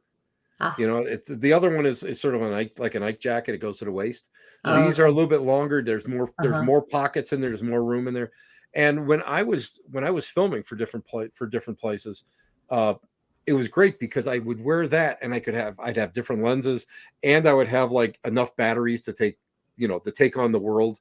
Right. And you would have it because that's heavy because batteries alone you're forever. Batteries are like 2 hours, but if you get a battery drain, what are you going to do? Oh, the ping pong balls! I love ping pong balls. Well, he's cutting it in half, awesome. making a small parabolic. Yeah, Pat, you have got the Tactical Tuesday thing that down is tonight. Awesome. That's got perfect. The award for that. Larson was wondering if he could send you some audio if possible. I know he's got some cool stuff down there. You'd like to talk to Matt. Yeah. He's another photojournalist and you guys would get along. Yeah. You guys would definitely get along. Yeah, absolutely. Absolutely. That's fun. He's our fun stuff. He's our Florida connection, and he knows how to run a camera like you do, and listen. Nobody's like Tim though. No.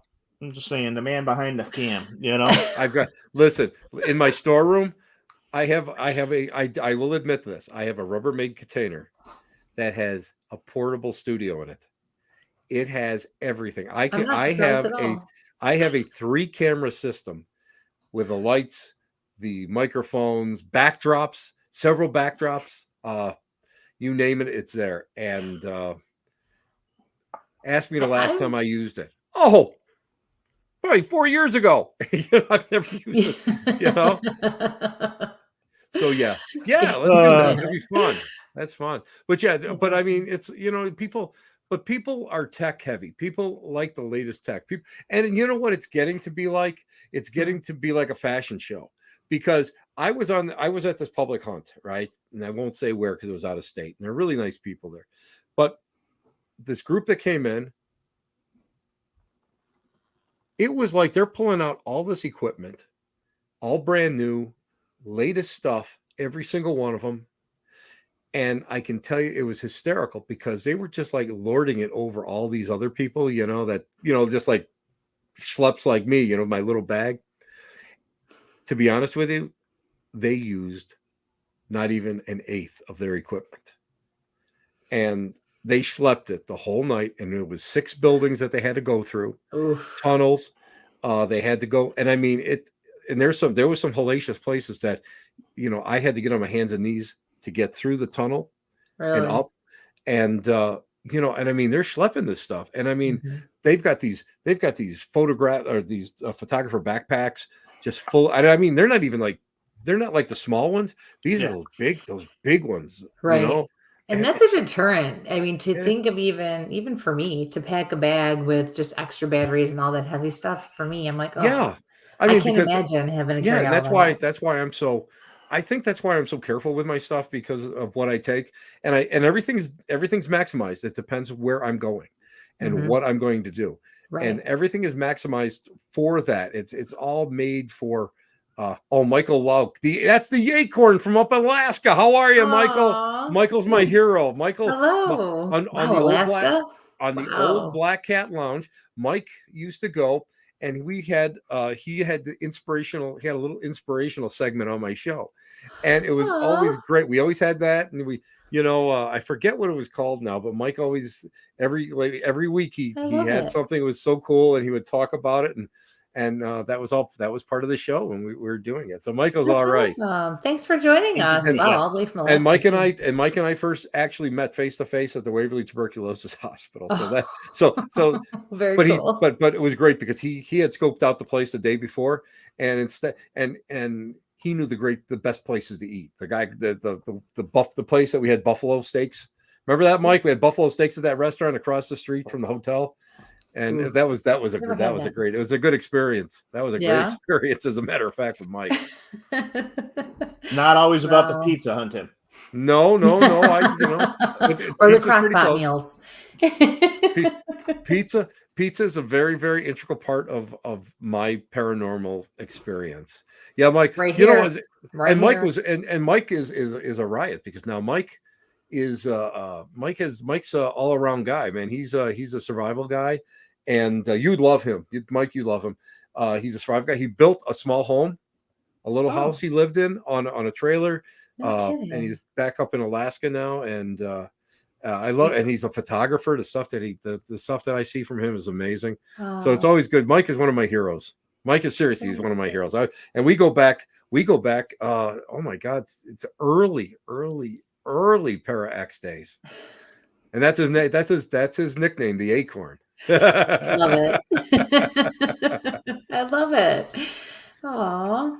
Man, you've just done so many different things. I'm boring. Give me a break. Oh, listen, some days I bore myself. That's how I sleep at night.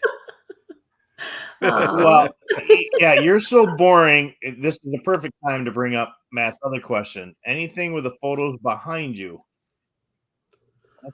Those are crazy. Grand Army of the Republic. Yeah, those are Grand Army of the Republic photos. They the Grand Army of the Republic was the veterans organization of the Union soldiers. After the Civil War, that took care of them. They created hospitals and orphanages and old folks' homes and all that, rendered aid to widows and orphans. And these two are unidentified, but they're wearing the uniforms, they're wearing the badges, and they would have been leaders, some kind of officers in a post, like the veterans post. So yeah, I collect. If you could see, if you look behind me, you see the little high rise back there. That is all Civil War memorabilia. My relatives that fought, and all sorts of photographs, and this section of the collection room. This section is just American Civil War. This is nothing. Now I got you on a public venue. When does the museum open? Never. This man, for you guys, you guys have no idea. You know what? If you're into Ouija boards, he's you know what? You know what's funny? When we moved into this house, I didn't want to tell anybody what I did. So yeah, I mean, you know what I mean. It's like, so my one neighbors that we started speaking to, because I don't talk to a lot of people in my neighborhood. I'm pretty quiet. And they found out they had a blurb in me, I think, in one of the little local newspapers. And so I brought my one neighbor down there, and she just was like, holy crap. She'd, the unusual stuff is kind of overwhelming a little bit. And so her, I think it was her brother-in-law. Yeah, her brother-in-law.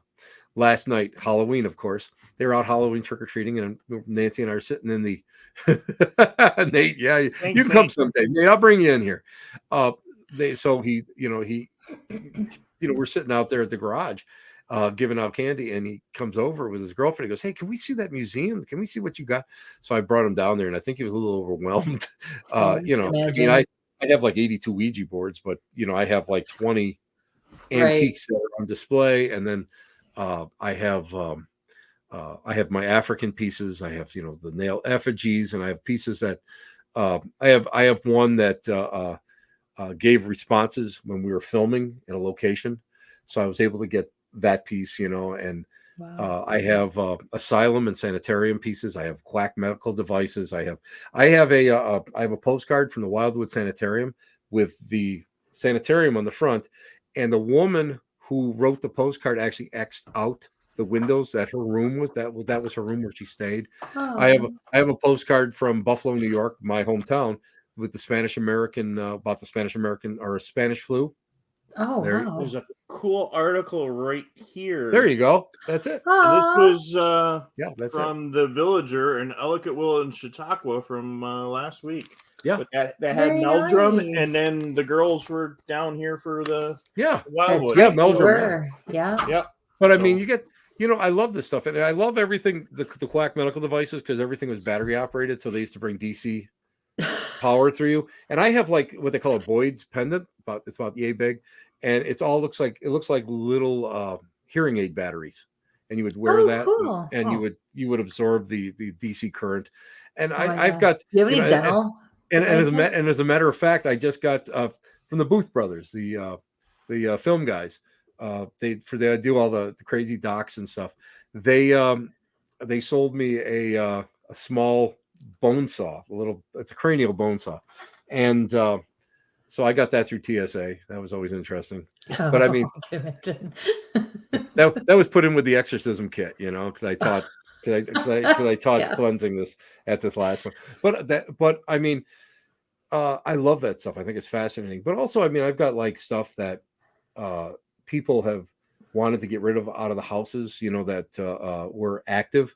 You know, Father James Long from he's an exorcist. He's a Bishop James Long down in Louisville, Kentucky, with the U.S. Catholic Church. He gave me a real primitive doll that was causing some problems. I have a lot of small children's toys that cause problems. I have Peruvian mummy wrap that were found in the Andes. I have dolls that are made out of them. I have a beautiful and absolutely beautiful voodoo doll from the 1940s, made out of some stuff, made out of stuff. Hoodoo, a hoodoo doll. I mean, plus on top of it, with my Victorian mourning collection now, I've got hair jewelry.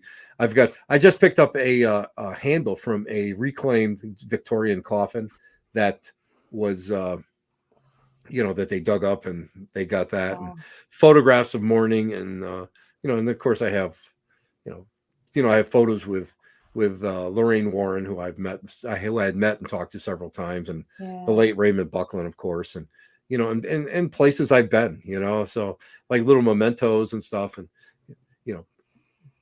piles of antique tarot cards.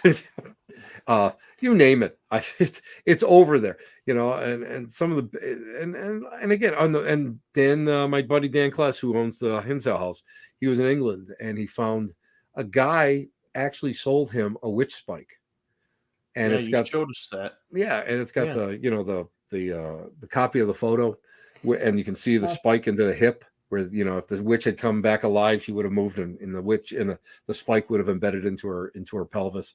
So I mean, things of that nature. I think that's fascinating. I mean, I don't, it doesn't bother Nancy or I. It really doesn't. Right. Nothing down there really bothers anything. Nobody. Every so often things get a little cantankerous, a little iffy, but then you just do a couple things and everything settles down again. But but I mean, it's like I just did a class. It's called Ouija Madness, and I brought some of my antique boards, and I brought a bunch of other boards so people could use them, and I could teach people how to use the Ouija boards properly and safely, and how we can work with it, and how we can, people can actually, demystify it and understand how it works, and what to do if you start getting all this craziness. So I mean, Yeah. I love that. This is stuff that to me gives meaning to life, and it's addition. And plus, I mean, again, I've got Native Americans. I've got so much stone tool, authentic stone tool pieces. I don't have any place to display them. I have some beautiful pieces that have come out of different pits and different settlements. So maybe one day I'll get a chance to do that. But I do have a 4-foot long Ouija and we board. talked about reading this one day too. So Oh yeah, that's excellent. I have again, I've got all my reference books and stuff. And actually I've pared down. I gave the library a bunch, and then I gave Joe, when he first opened up his shop, I gave him a bunch when I called out a lot of my stuff. And if you got one of my books that I gave, I've got your Tai Chi for Dummies around here somewhere. That's hysterical. When you told me that, I was dying. But you never know when you find this stuff. Right. Again, where do we come around that big circle? And who do we know? And how does that world? It's all synchronicity, and people don't get that. People don't understand that we're all, everything is a cycle. Everything's a circle, and that's the way we work it. I won't be in the same house with Ouija. Guess you're not coming over, Pat. I guess you're not coming over for dinner. And he cooks all the time. So, Pat, although Pat, if you'd like to sit out on the deck, and I will serve you, I would do that. I would do that for you. No problem at all. So I've got a question. You've been doing this for a long time. All these dolls. Why do the dolls seem to be always possessed? And why do those damn Raggedy Ann and Andy dolls always seem to be? It's Hollywood, baby. Really... It's Hollywood. Yeah, it's Hollywood. This is a real thing for Mike. This really is. This is. I just put a post up there about that stuff. Yeah, what is this stuff? We had a set as kids that I could not stand, and we didn't watch any of that horror movie stuff when we were kids, Right. And Everybody when we had them, and Andy that was pre, that was the early 70s when we got them from my grandparents. I made sure those damn things were stored as soon as we could get them into the crawl space. I hated those things. My mom moved out of the house. Those things should have been burned somewhere. You know what? I mean, it's funny because I do out of me. I've got some clown dolls that we removed from houses, or somebody has given it to me, and it's funny. I get more reaction when people see those than I do when they see all the other crazy stuff. It's and here's my thing. Why are these and I understand why, but why are all these like haunted locations collecting these dolls and putting them in like a doll room and stuff? And it's like, okay, and I understand major creep factor on it, but I do have and I'll tell you one thing, Mike. I do have this small teddy bear with a compact, and it came from a family that the little girl died of cancer. It's just a small little thing, and it was that doll and that compact were two of the things that she really loved. So when they broke up her room, they kept that, and they did see her in the room by the doll. Mm-hmm. Well, they were thrilled about it. They weren't afraid, but they didn't want the other children to see it. They didn't want them to be exposed to it. They didn't know how they were going to react and everything. Mm. So I have something like that. That's totally different. But I mean, I have stuff that if you went to, okay, I'll just use it as an example. You ever went to John Zaffis's house? I've seen photos of his collection. He has clown dolls that are probably like 6 deep, down a wall. Wow. Because people freak at this stuff. I have a doll from Virgin House. Oh, hell no! You keep that thing and burn that thing. Right? I do. I got a thing from Virgin House, and it's a good thing Joe's gone already. I mean, that house freaked him out. They were Bigfoot, and you can see him 2 episodes ago talking about that place. Well, man. I mean, I was there years ago. I was there. And and Kathy said, "Do you want this doll? I'm going to get rid of it because it's freaking out my granddaughter and this whole thing." And I had talked to some people, and they said they got some really crazy EVPs, a lot of swearing, and thing wanted to be called Sadie and stuff like that, And somebody swears that the arm moved. They have video of the arm. I'm still looking for that person that has that, but I always remember it. And I said, yeah, I'll take that. And she goes, take the damn chair. So it's got a little chair with it. So that's pretty cool. And, it was so funny because that night we were there, and I always, whenever I get something like this, I always go and I seatbelt it in. So this night I had a seat belted in the front seat. Now, Virgin House, as you know, it's all surrounded by primordial swamp. It's in the country. There's no lights. So I don't know, it's 2, 3 o'clock in the morning and I'm driving, and I must have put it in a certain way and the face was looking towards me. I looked down and I said, listen, you little son of a bitch, you move or make a noise, you're going out that window. I'm telling you right now, I'm going to grab you and throw you right out that window, And it was funny because Kathy had asked me, well, it's not giving you any problems? I said, absolutely not. And she goes, I can't imagine why. I don't understand why it's not giving you any problems.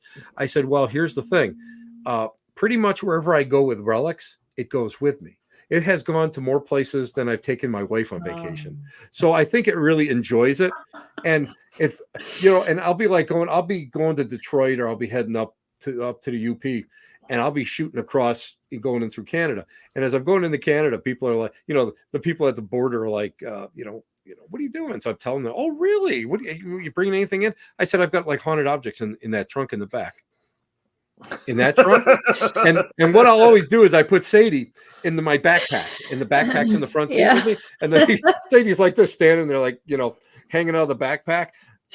They're like, it freaks them out a little bit. They're like, okay, go on.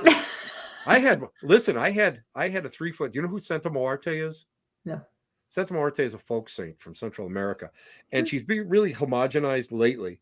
But before, she was a hardcore folk saint of drug cartels and under the underworld and stuff. Wow. And whenever the police used to raid a place, they'd see a shrine to her, and they'd break it up. And she looks like the Grim Reaper. She's the bone goddess, and she's got the scythe and that. So I had a small effigy of her in my collection, and I was speaking up at the St. Catherine's. The St. Catherine's Witchcraft and Voodoo Festival. Why? Because I can. And so they made this like 3 foot one for me. So I remember Utu saying, better put that in the trunk because, don't know what it is at the border and stuff. I said, wow, okay. And now at the end of the event, I'm walking out and I'm thinking, I'm just not like, I just don't know. I'm not thinking, I put her in my back seat. I don't want to put her in a trunk. I got an SUV. It's dirty back there. So I put her in there and I seatbelt her in. So I'm rolling up to the Peace Bridge. So I get through the Canadian, and I'm going towards the U.S. And I stop, got to wait to your turn. I went, oh, no. Oh, if I jump out and put this in the trunk, I am like ticketed. I'm going to be pulled over. They're going to be deflating my tires. They're going to be looking for drugs and everything. You aren't going anywhere. So you know what? I'm gonna bite the bullet. I'm gonna see what happens. So I have my ID, and I'm driving up, and the guy says, "Well, what were you doing up in Canada?" I said, I spoke up at the St. Catherine's Witchcraft and Voodoo Festival, and he got quiet, and he looked at me. And I always roll down both windows, just let him make sure, everything is open. You want to look at anything, you go right ahead. He sees Santa Muerte in the back seat, seatbelted in. He looks at me, looks in the back, looks at me, looks in the back, looks at me, and he says, "Are you bringing anything with you?" I go, "Yeah, the door prize." He never took my license. He never took my ID. He said, "Have a nice day." I'm telling you, they get distracted. As soon as you tell them what you're doing, I have a couple of clients in Ontario, and I did a party years back at one of their houses, and coming back, it was, so what were you doing in, Canada? Oh, I had, I was working today. I wasn't going to say anything. And he's like, oh, and he's checking my stuff. And he's like, work. So what do you do? And I said, oh, I just did a house party. And he looked at me and goes, well, what kind of house party? He probably thought it was like, not going to be appropriate or something. And I looked at him. I said, well, I'm a medium. I did a reading party tonight. And he went, what? So before you know it, I'm at the border having this conversation with the officer. And he goes, really? That's so fascinating. Then he starts telling me about, his childhood and how he had experience. And then before I left, he wanted my card. I was like, yeah, there you go. That's it. That's exactly it. I was crossing over into Detroit, and I had a guy, and he was an eager beaver. I could see him. He was opening up everybody's trunks and stuff. And I said, I don't care. So I'm telling him what I'm doing, and he like stops and he goes, "Wait a minute, isn't that the one it's in Flint, right? You're going to be going with that one?" And I said, "Yeah." And I went and I gave him my card, and I said, "Listen," I said, "if you want to come, I'll leave 2 tickets for you at the door. I get comp tickets. I'll give you 2 tickets." He goes, "You would do that?" I said, "Well, yeah." I said, "I get them. I'm only me. I get, X amount of tickets." He was there the next day with his wife. So that was really cool. He goes, "Wow, this is really neat. This is great." I had a couple coming that crossed over up at Sault Ste. Marie, and they came to the con up there, and he looked at me and he goes, "Who do you know that's, on the US that's at the border?" I said, "Nobody." He goes, "We're crossing." And they asked us what we're doing. So we said, we're going to this con and the whole thing. The guy looked at him and said, "Do you know Tim Shaw?" Cool. And he goes, "Well, yeah, I kind of do. I know."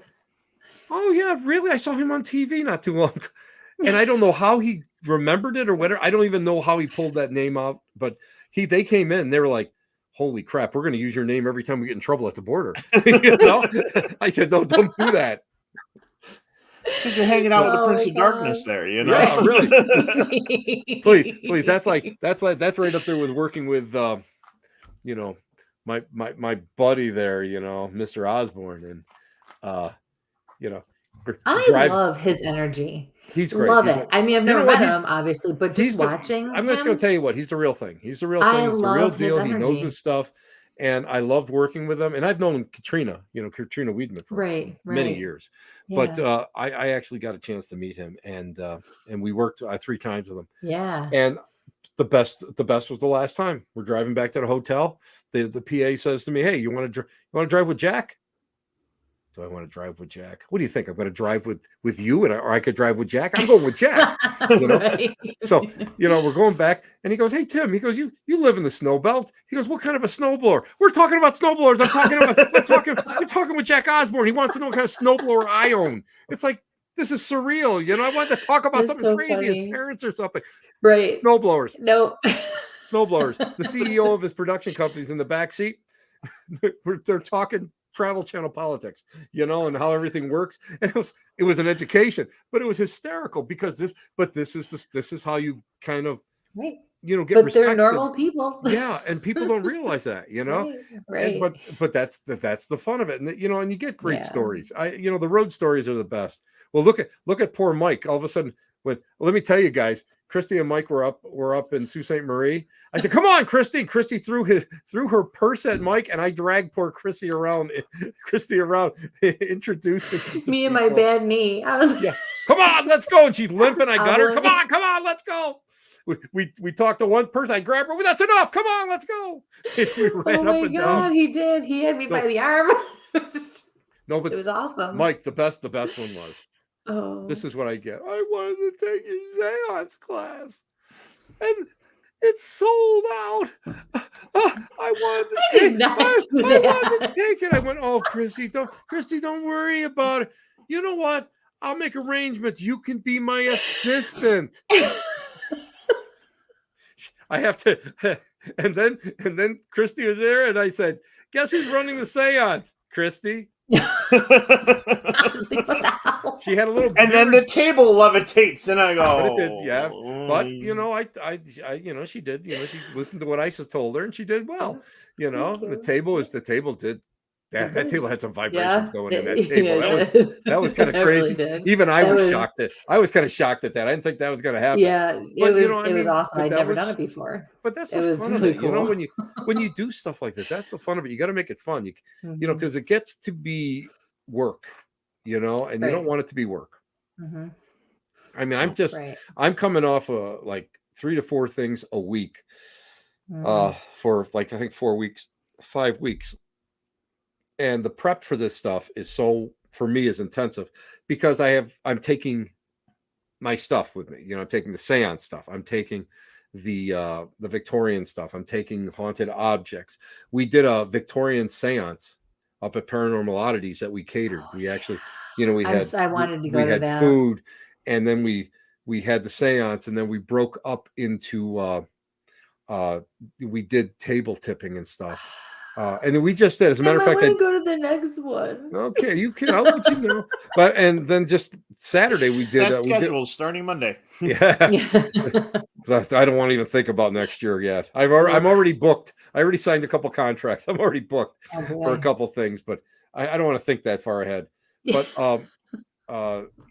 we up at Dragonfly Art and Soul, we just did what I call a modern seance. So it's not as formal. I mean, the other one, I mean, I dressed up. I mean, I had the the whole kit on. Everybody was wearing black.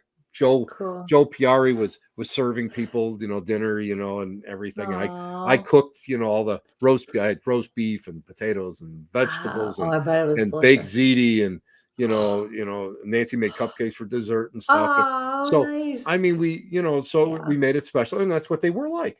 And this one was a lot more smooth, streamlined. We weren't, nobody had to dress up or anything. But I mean, we started it off with table tipping, and then we went into the seance. No, we went table tipping, and then I showed we were doing spoon bending. So we had done spoon bending, and then I'd say almost everybody was able to do it.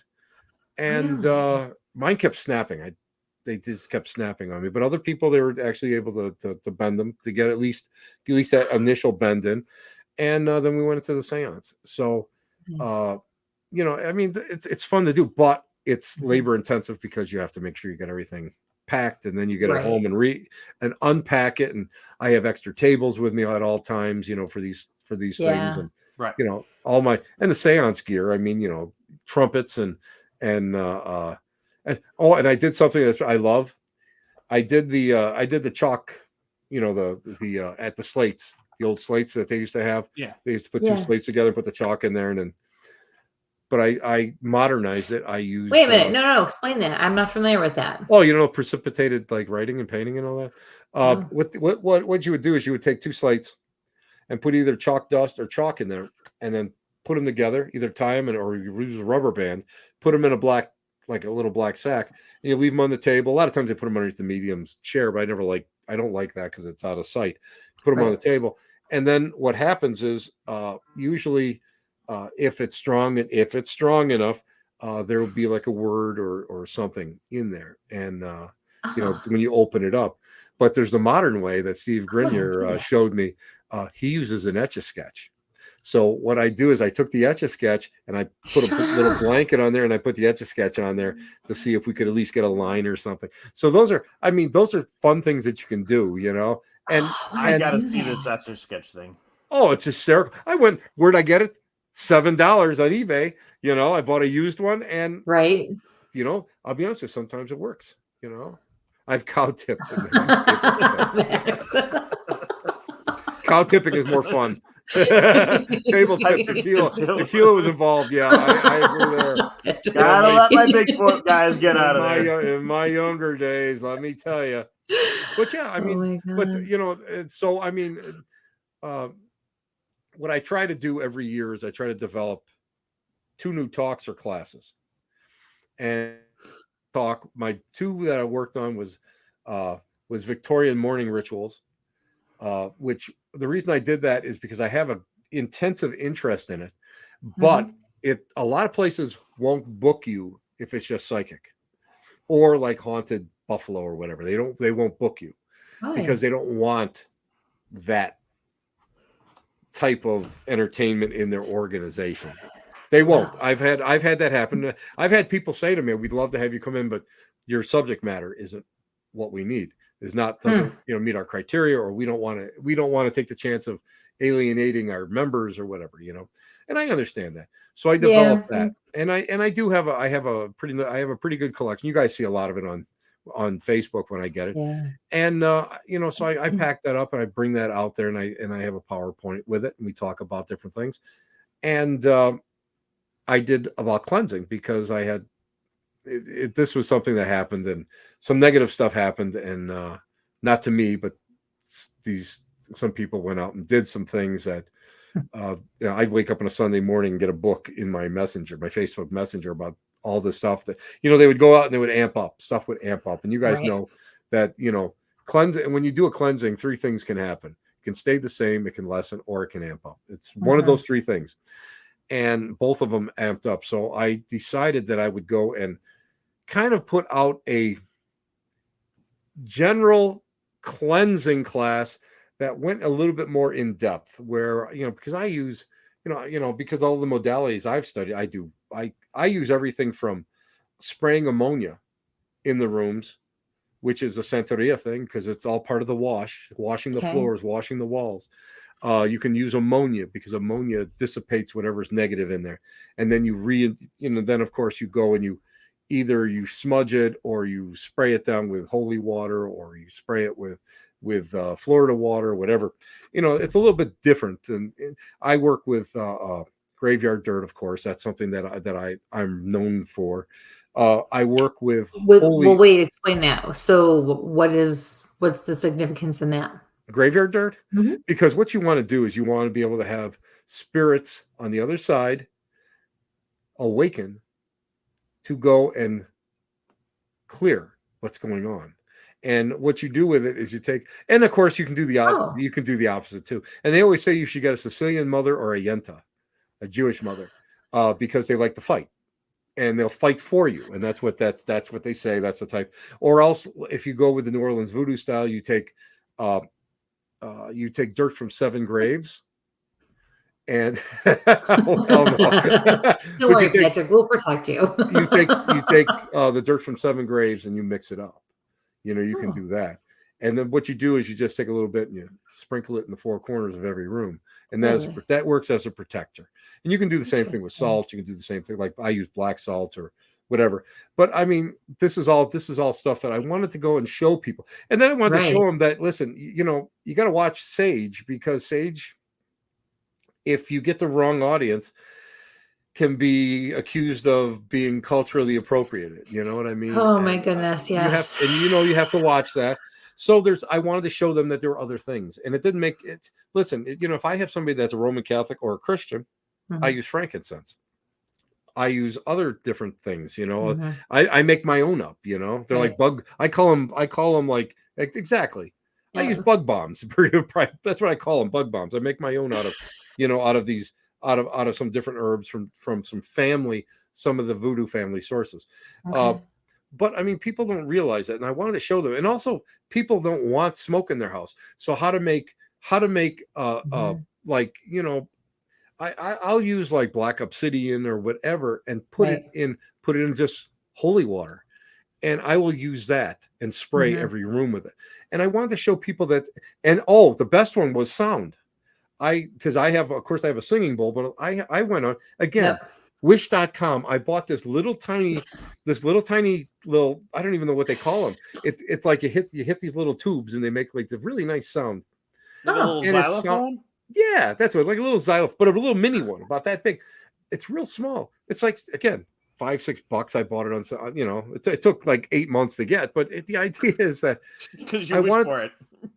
You got to wish for it. Yeah. Right. I really wish that packing crate would actually get here, but you can use this to clear the rooms. You use this to fill raise the vibration. Sound. Exactly. And sound will go and push all this negativity out and bring beauty in and love and joy. And that's what I wanted to do. And I wanted to show that people that there's something different, because the problem is that so many people only know one thing. And back in like the early 70s, late 60s, when the New Age movement was really starting to take effect, they were using a lot of things that, Western Native American cultures were using. And, they were using, and it just got appropriated. I mean, it just kept going on and on and on. And people never really understood that you don't have to use it, because originally that was, using herbs for cleansing was actually using it on yourself to hide your scent, when we were in the hunter-gatherer stage. So we have to look at it like that, and it was funny because when I first taught it, the first time I taught it, guess where I taught it, I have no fear, up in Michigan, they're like, oh, we got to move your room. What do you mean you got to move your room? We're only set up for 50. You got 78 people. Oh crap, But I wanted to go and show people that there's so many other ways of doing things. Right. And I mean, you can go, and I have all the Latin, Christian, Roman Catholic prayers. I have different prayers from different denominations. I have all the different little things that I use in just a case. And I want to show people that you can do this. You can go and try different things. If one thing doesn't work, try something else. It can be as simple as going and turning the electricity off in the house so that if there's frequency or vibration or whatever this is, doesn't go and hide in the household wires, and you can do your thing and do this cleansing and just push this energy out. Or you can make it as simple or as ritualistic as you want. And people came up to me afterwards and said, wow, we never thought of this stuff. We're and the reason, again, we go right back to sort of in the circle. The reason I know about it is because I've worked with all these different people who have used this stuff to positive effects. And the other thing I told them is this: you have to be available. You can't go and people get paid for this. I don't get paid for clearings. I just don't. I can't do it. I don't. But you know what I mean. There's certain things that you get paid for, certain things you don't. Right. And I won't, because you have to be available to these people. You can't go and just leave them hanging. You can't leave people hanging. You got to be able to go and be able to be available for these things. I just had somebody kind of get mad at me because it's like, you got to come to my house. Well, first off, I don't got to do anything. I'm retired. I don't have to do anything. But second of all, it's like, no, listen, I'll tell you what to do, but I'm not coming to your house because I don't have to. I can't take another case on. Right. My schedule is, you guys know what my schedule's like. And then add, and I do have some open cases, that I'm working on, and I don't want to go and I don't want to go and do a disservice to that's just that it's about knowing your boundaries too. You have to preserve your own energy and practice your own self-care so you can do what you need to do and help others. You know what the first thing I taught them? I said, okay, everybody. I go like this: children, listen to me now. Everybody say no. No. Yeah. Okay, now this is what you can say to people that ask you to do something that you don't want to do. Yeah. And people were just like, I had a psychoanalyst come up to me and say, you're doing it exactly right. The way you're treating your clients, because I don't believe a friggin' thing a client tells me. I don't believe anything. It has to happen to me for me to believe it. I'm not doubting that something has happened. Right. But they can go and they can misinterpret what can happen. So they're not, and I always tell them, I don't believe them. I don't believe everything they tell me. They're not my friends. I don't make friends out of these people. I don't socialize with them. If I see them at an event, hey, how you guys doing? What's going on? Listen, I'm not going to go sit at the bar with you. This is not the way it works. You have to have that separation. And the psychoanalyst therapist came up to me afterwards, and she says, I was kind of worried about what you were going to say in the class. And she goes, wow. She goes, you hit every major point about being, being of service to these people rather than doing it as a friend or whatever. And I thought I took that as a really high compliment, that's something, but people don't get that. People don't realize that. No, they don't. Yeah, that's wonderful. You can't poke the bear and then walk right away from them, but well, but that's the other thing. What the frig is wrong with people? Oh yeah. Oh well, we decided to have a seance. Well, did you ever have a seance before? No. Yeah. What is wrong with you? Why would you do that, right? What is wrong with you? Well, we saw it on TV. It looked cool. What is wrong with you? What is wrong with you? Yeah. Oh, I read it in this book. What book? Oh, you mean that one that was the one that caused more problems than anything else out there, Yep. It's like, no, don't do I got a dummies book. It works pretty good. And I stated, that lesson number 1, we won't get in trouble with saying, and but, so, I mean, you have to go and you have to, really understand and work with it. And it takes time, and you have to, you have to ask the right questions, and you have to do a study on it. And you have to really make sure that these people are sincere and they're not, whatever. And I mean, and the problem is I've had, there was some people and again, I'm not going to get into who they were because I know, Christy, you know everybody in this area. So, I mean, it's somebody. And they're like, oh, look at that. There's a crawl space in the basement going underneath the rest of the house. There's a demon in there. You know, and the other thing is you have to know your symbols. So somebody they say, oh, the guy went into a trance and spray painted a pentagram on the wall. Well, how come? And that's evil. Well, how come that's the point of if the point is up, that's the seal of Solomon. That's protection. You know, you have to know what everything means. You have to know what these glyphs mean. You have to study a lot of the African glyphs. You have to understand whatever all this stuff is. And people don't get that. People automatically assume that this is negative. This is evil. This is this is that. And you have to go, and then after you do your initial work, then you have to go and you have to re-educate the client.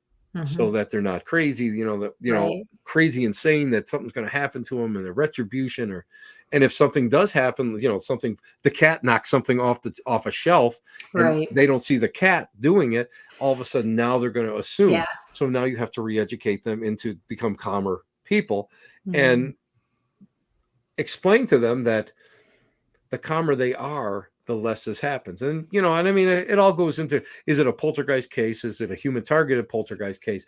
Is it a parasitical spirit? Is it an addiction spirit? You have to be able to go and figure all this stuff out in order to go and work with this. It's like, you know, for every spirit, there's, you know, for every problem, there's a reason for it. So you got, you know, oh, gee, you know, is that Uncle Joe? Oh, Uncle Joe is, you know, Uncle Joe he liked to nip a lot, you know, and he's still here. So guess what, you know? Why did you have this feeling that you want to drink a lot for some unknown reason? Let's talk about that. You know?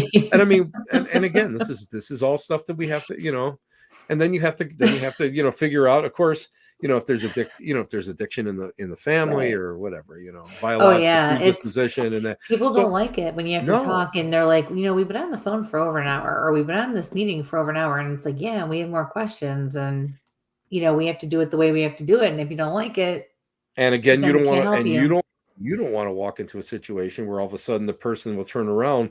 I remember Jason Hawes telling me that they were in a house and the woman was really nice, and all of a sudden this woman came out of I don't know if she had a shotgun or a knife or something, came out and said, "What are you doing in my house?" You know? Oh my God. And they're doing an investigation. And I mean, this is an example of why you need to be so careful. Yeah. And and that's the problem. A lot of paranormal investigators just jump at this. Oh, we got a residential, everybody runs. Yeah. It's like, why don't we do a little research into this first? Why don't we talk to these people first on the phone before we show up, you know? And a lot of people don't do that. You know? Yeah, unfortunately, that's generally where this is not a good run, or hey, they just want to get on TV with their house, and my God, you know, or they want. I've had them where they wanted to get out of leases. They wanted me to say that the apartment was haunted. They wanted to get out of their lease. I've had that happen. And when I wouldn't do it, they got pissed off. So I mean, it's like it's just one of those things. Yeah. No, that's what it is, dude. You know. Hey kids, I just realized it's 10:10. My God, I can't believe it. And I know we always can just keep going because it's the three of us and we just do what we do. It's what we do best. That's right. Wait a minute. I got Christy here and I got Mike here. So when we're done, I'm just gonna go like this. What do you think? What? Oh, I had these on mute for an hour? Mike never started a show? Tim, where can everybody find you? You guys can find me right on Facebook. You can go to my website, www.timothytshaw.com. And usually on Thursday nights. This month, or last month, and the beginning of this month has been like kind of hellacious, so I haven't been able to get a regular show out. But Tuesday night, 7 o'clock on Facebook. You can find me at the Black Cat Lounge. We're on, the audio is on Spotify. You can find us there. And you can find us on YouTube. And you'll see me speaking and teaching classes at everything from haunted locations to bar mitzvahs. Wow. I don't discriminate. That's awesome. Okay. Well, that takes care of half my family. On that note. Yep. But yeah, so I mean, but you also you know what I mean? You guys can see me on, you guys can see some of my work on my strange work, Portals to Hell, the Haunted, Ghost Hunters. I'm trying to think what else I've been on. Go Google, man. You're gonna just find Google. him You'll find me. You'll find me. But most of them are on Discovery Plus. So you can can't go not there. find him. Duck, duck, go. You know. Yeah. You know, and right now I got to finish a book before my surgery. I'm hoping to finish a book before my surgery so I can do my editing while I'm down for a few weeks. Okay. Well, we wish you the best with that. Yes. It's gonna be good. We love you. Appreciate it. Yes. And thank you for short notice. You're my dude. On. I got some of my questions answered. We got Christy to blow snot bubbles. I did not blow a snot bubble. It was like this. It was like this, and it was like coming down. It was like coming down. It looked like a teardrop. It looked like a teardrop. Wow. That's why I was asking, if that happened during an exorcism, if that was what was going on tonight. You know what? All right. On that note, Tim's gotta go. Can you guys all know? Can the audience know that we like each other? A little bit. Like we're all kind of man is the man. Yes. Say hello to Nancy. I definitely will. Thank you, Tim. It's been a pleasure.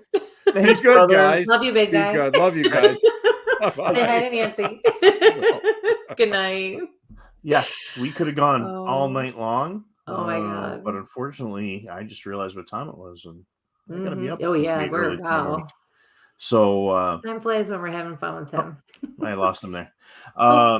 Guys, we appreciate it. We will be back. We're gonna have a set schedule coming up very soon. Christy and I just gotta knock out some solid dates.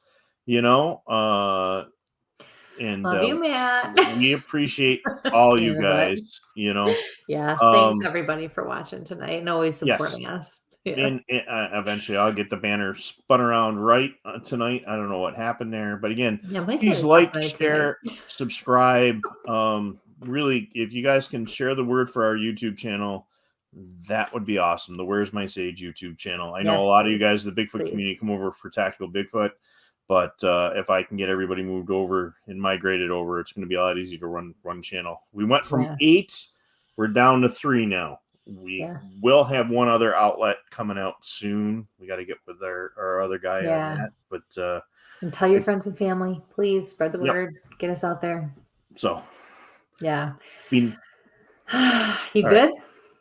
Yeah, I'm just stumbling on my words. Yeah, you are. All right, everybody. Just drinking my grape knee-high, radar there, And I still breaking everything tonight. I still can't even get the stuff to download. So. I'm telling you.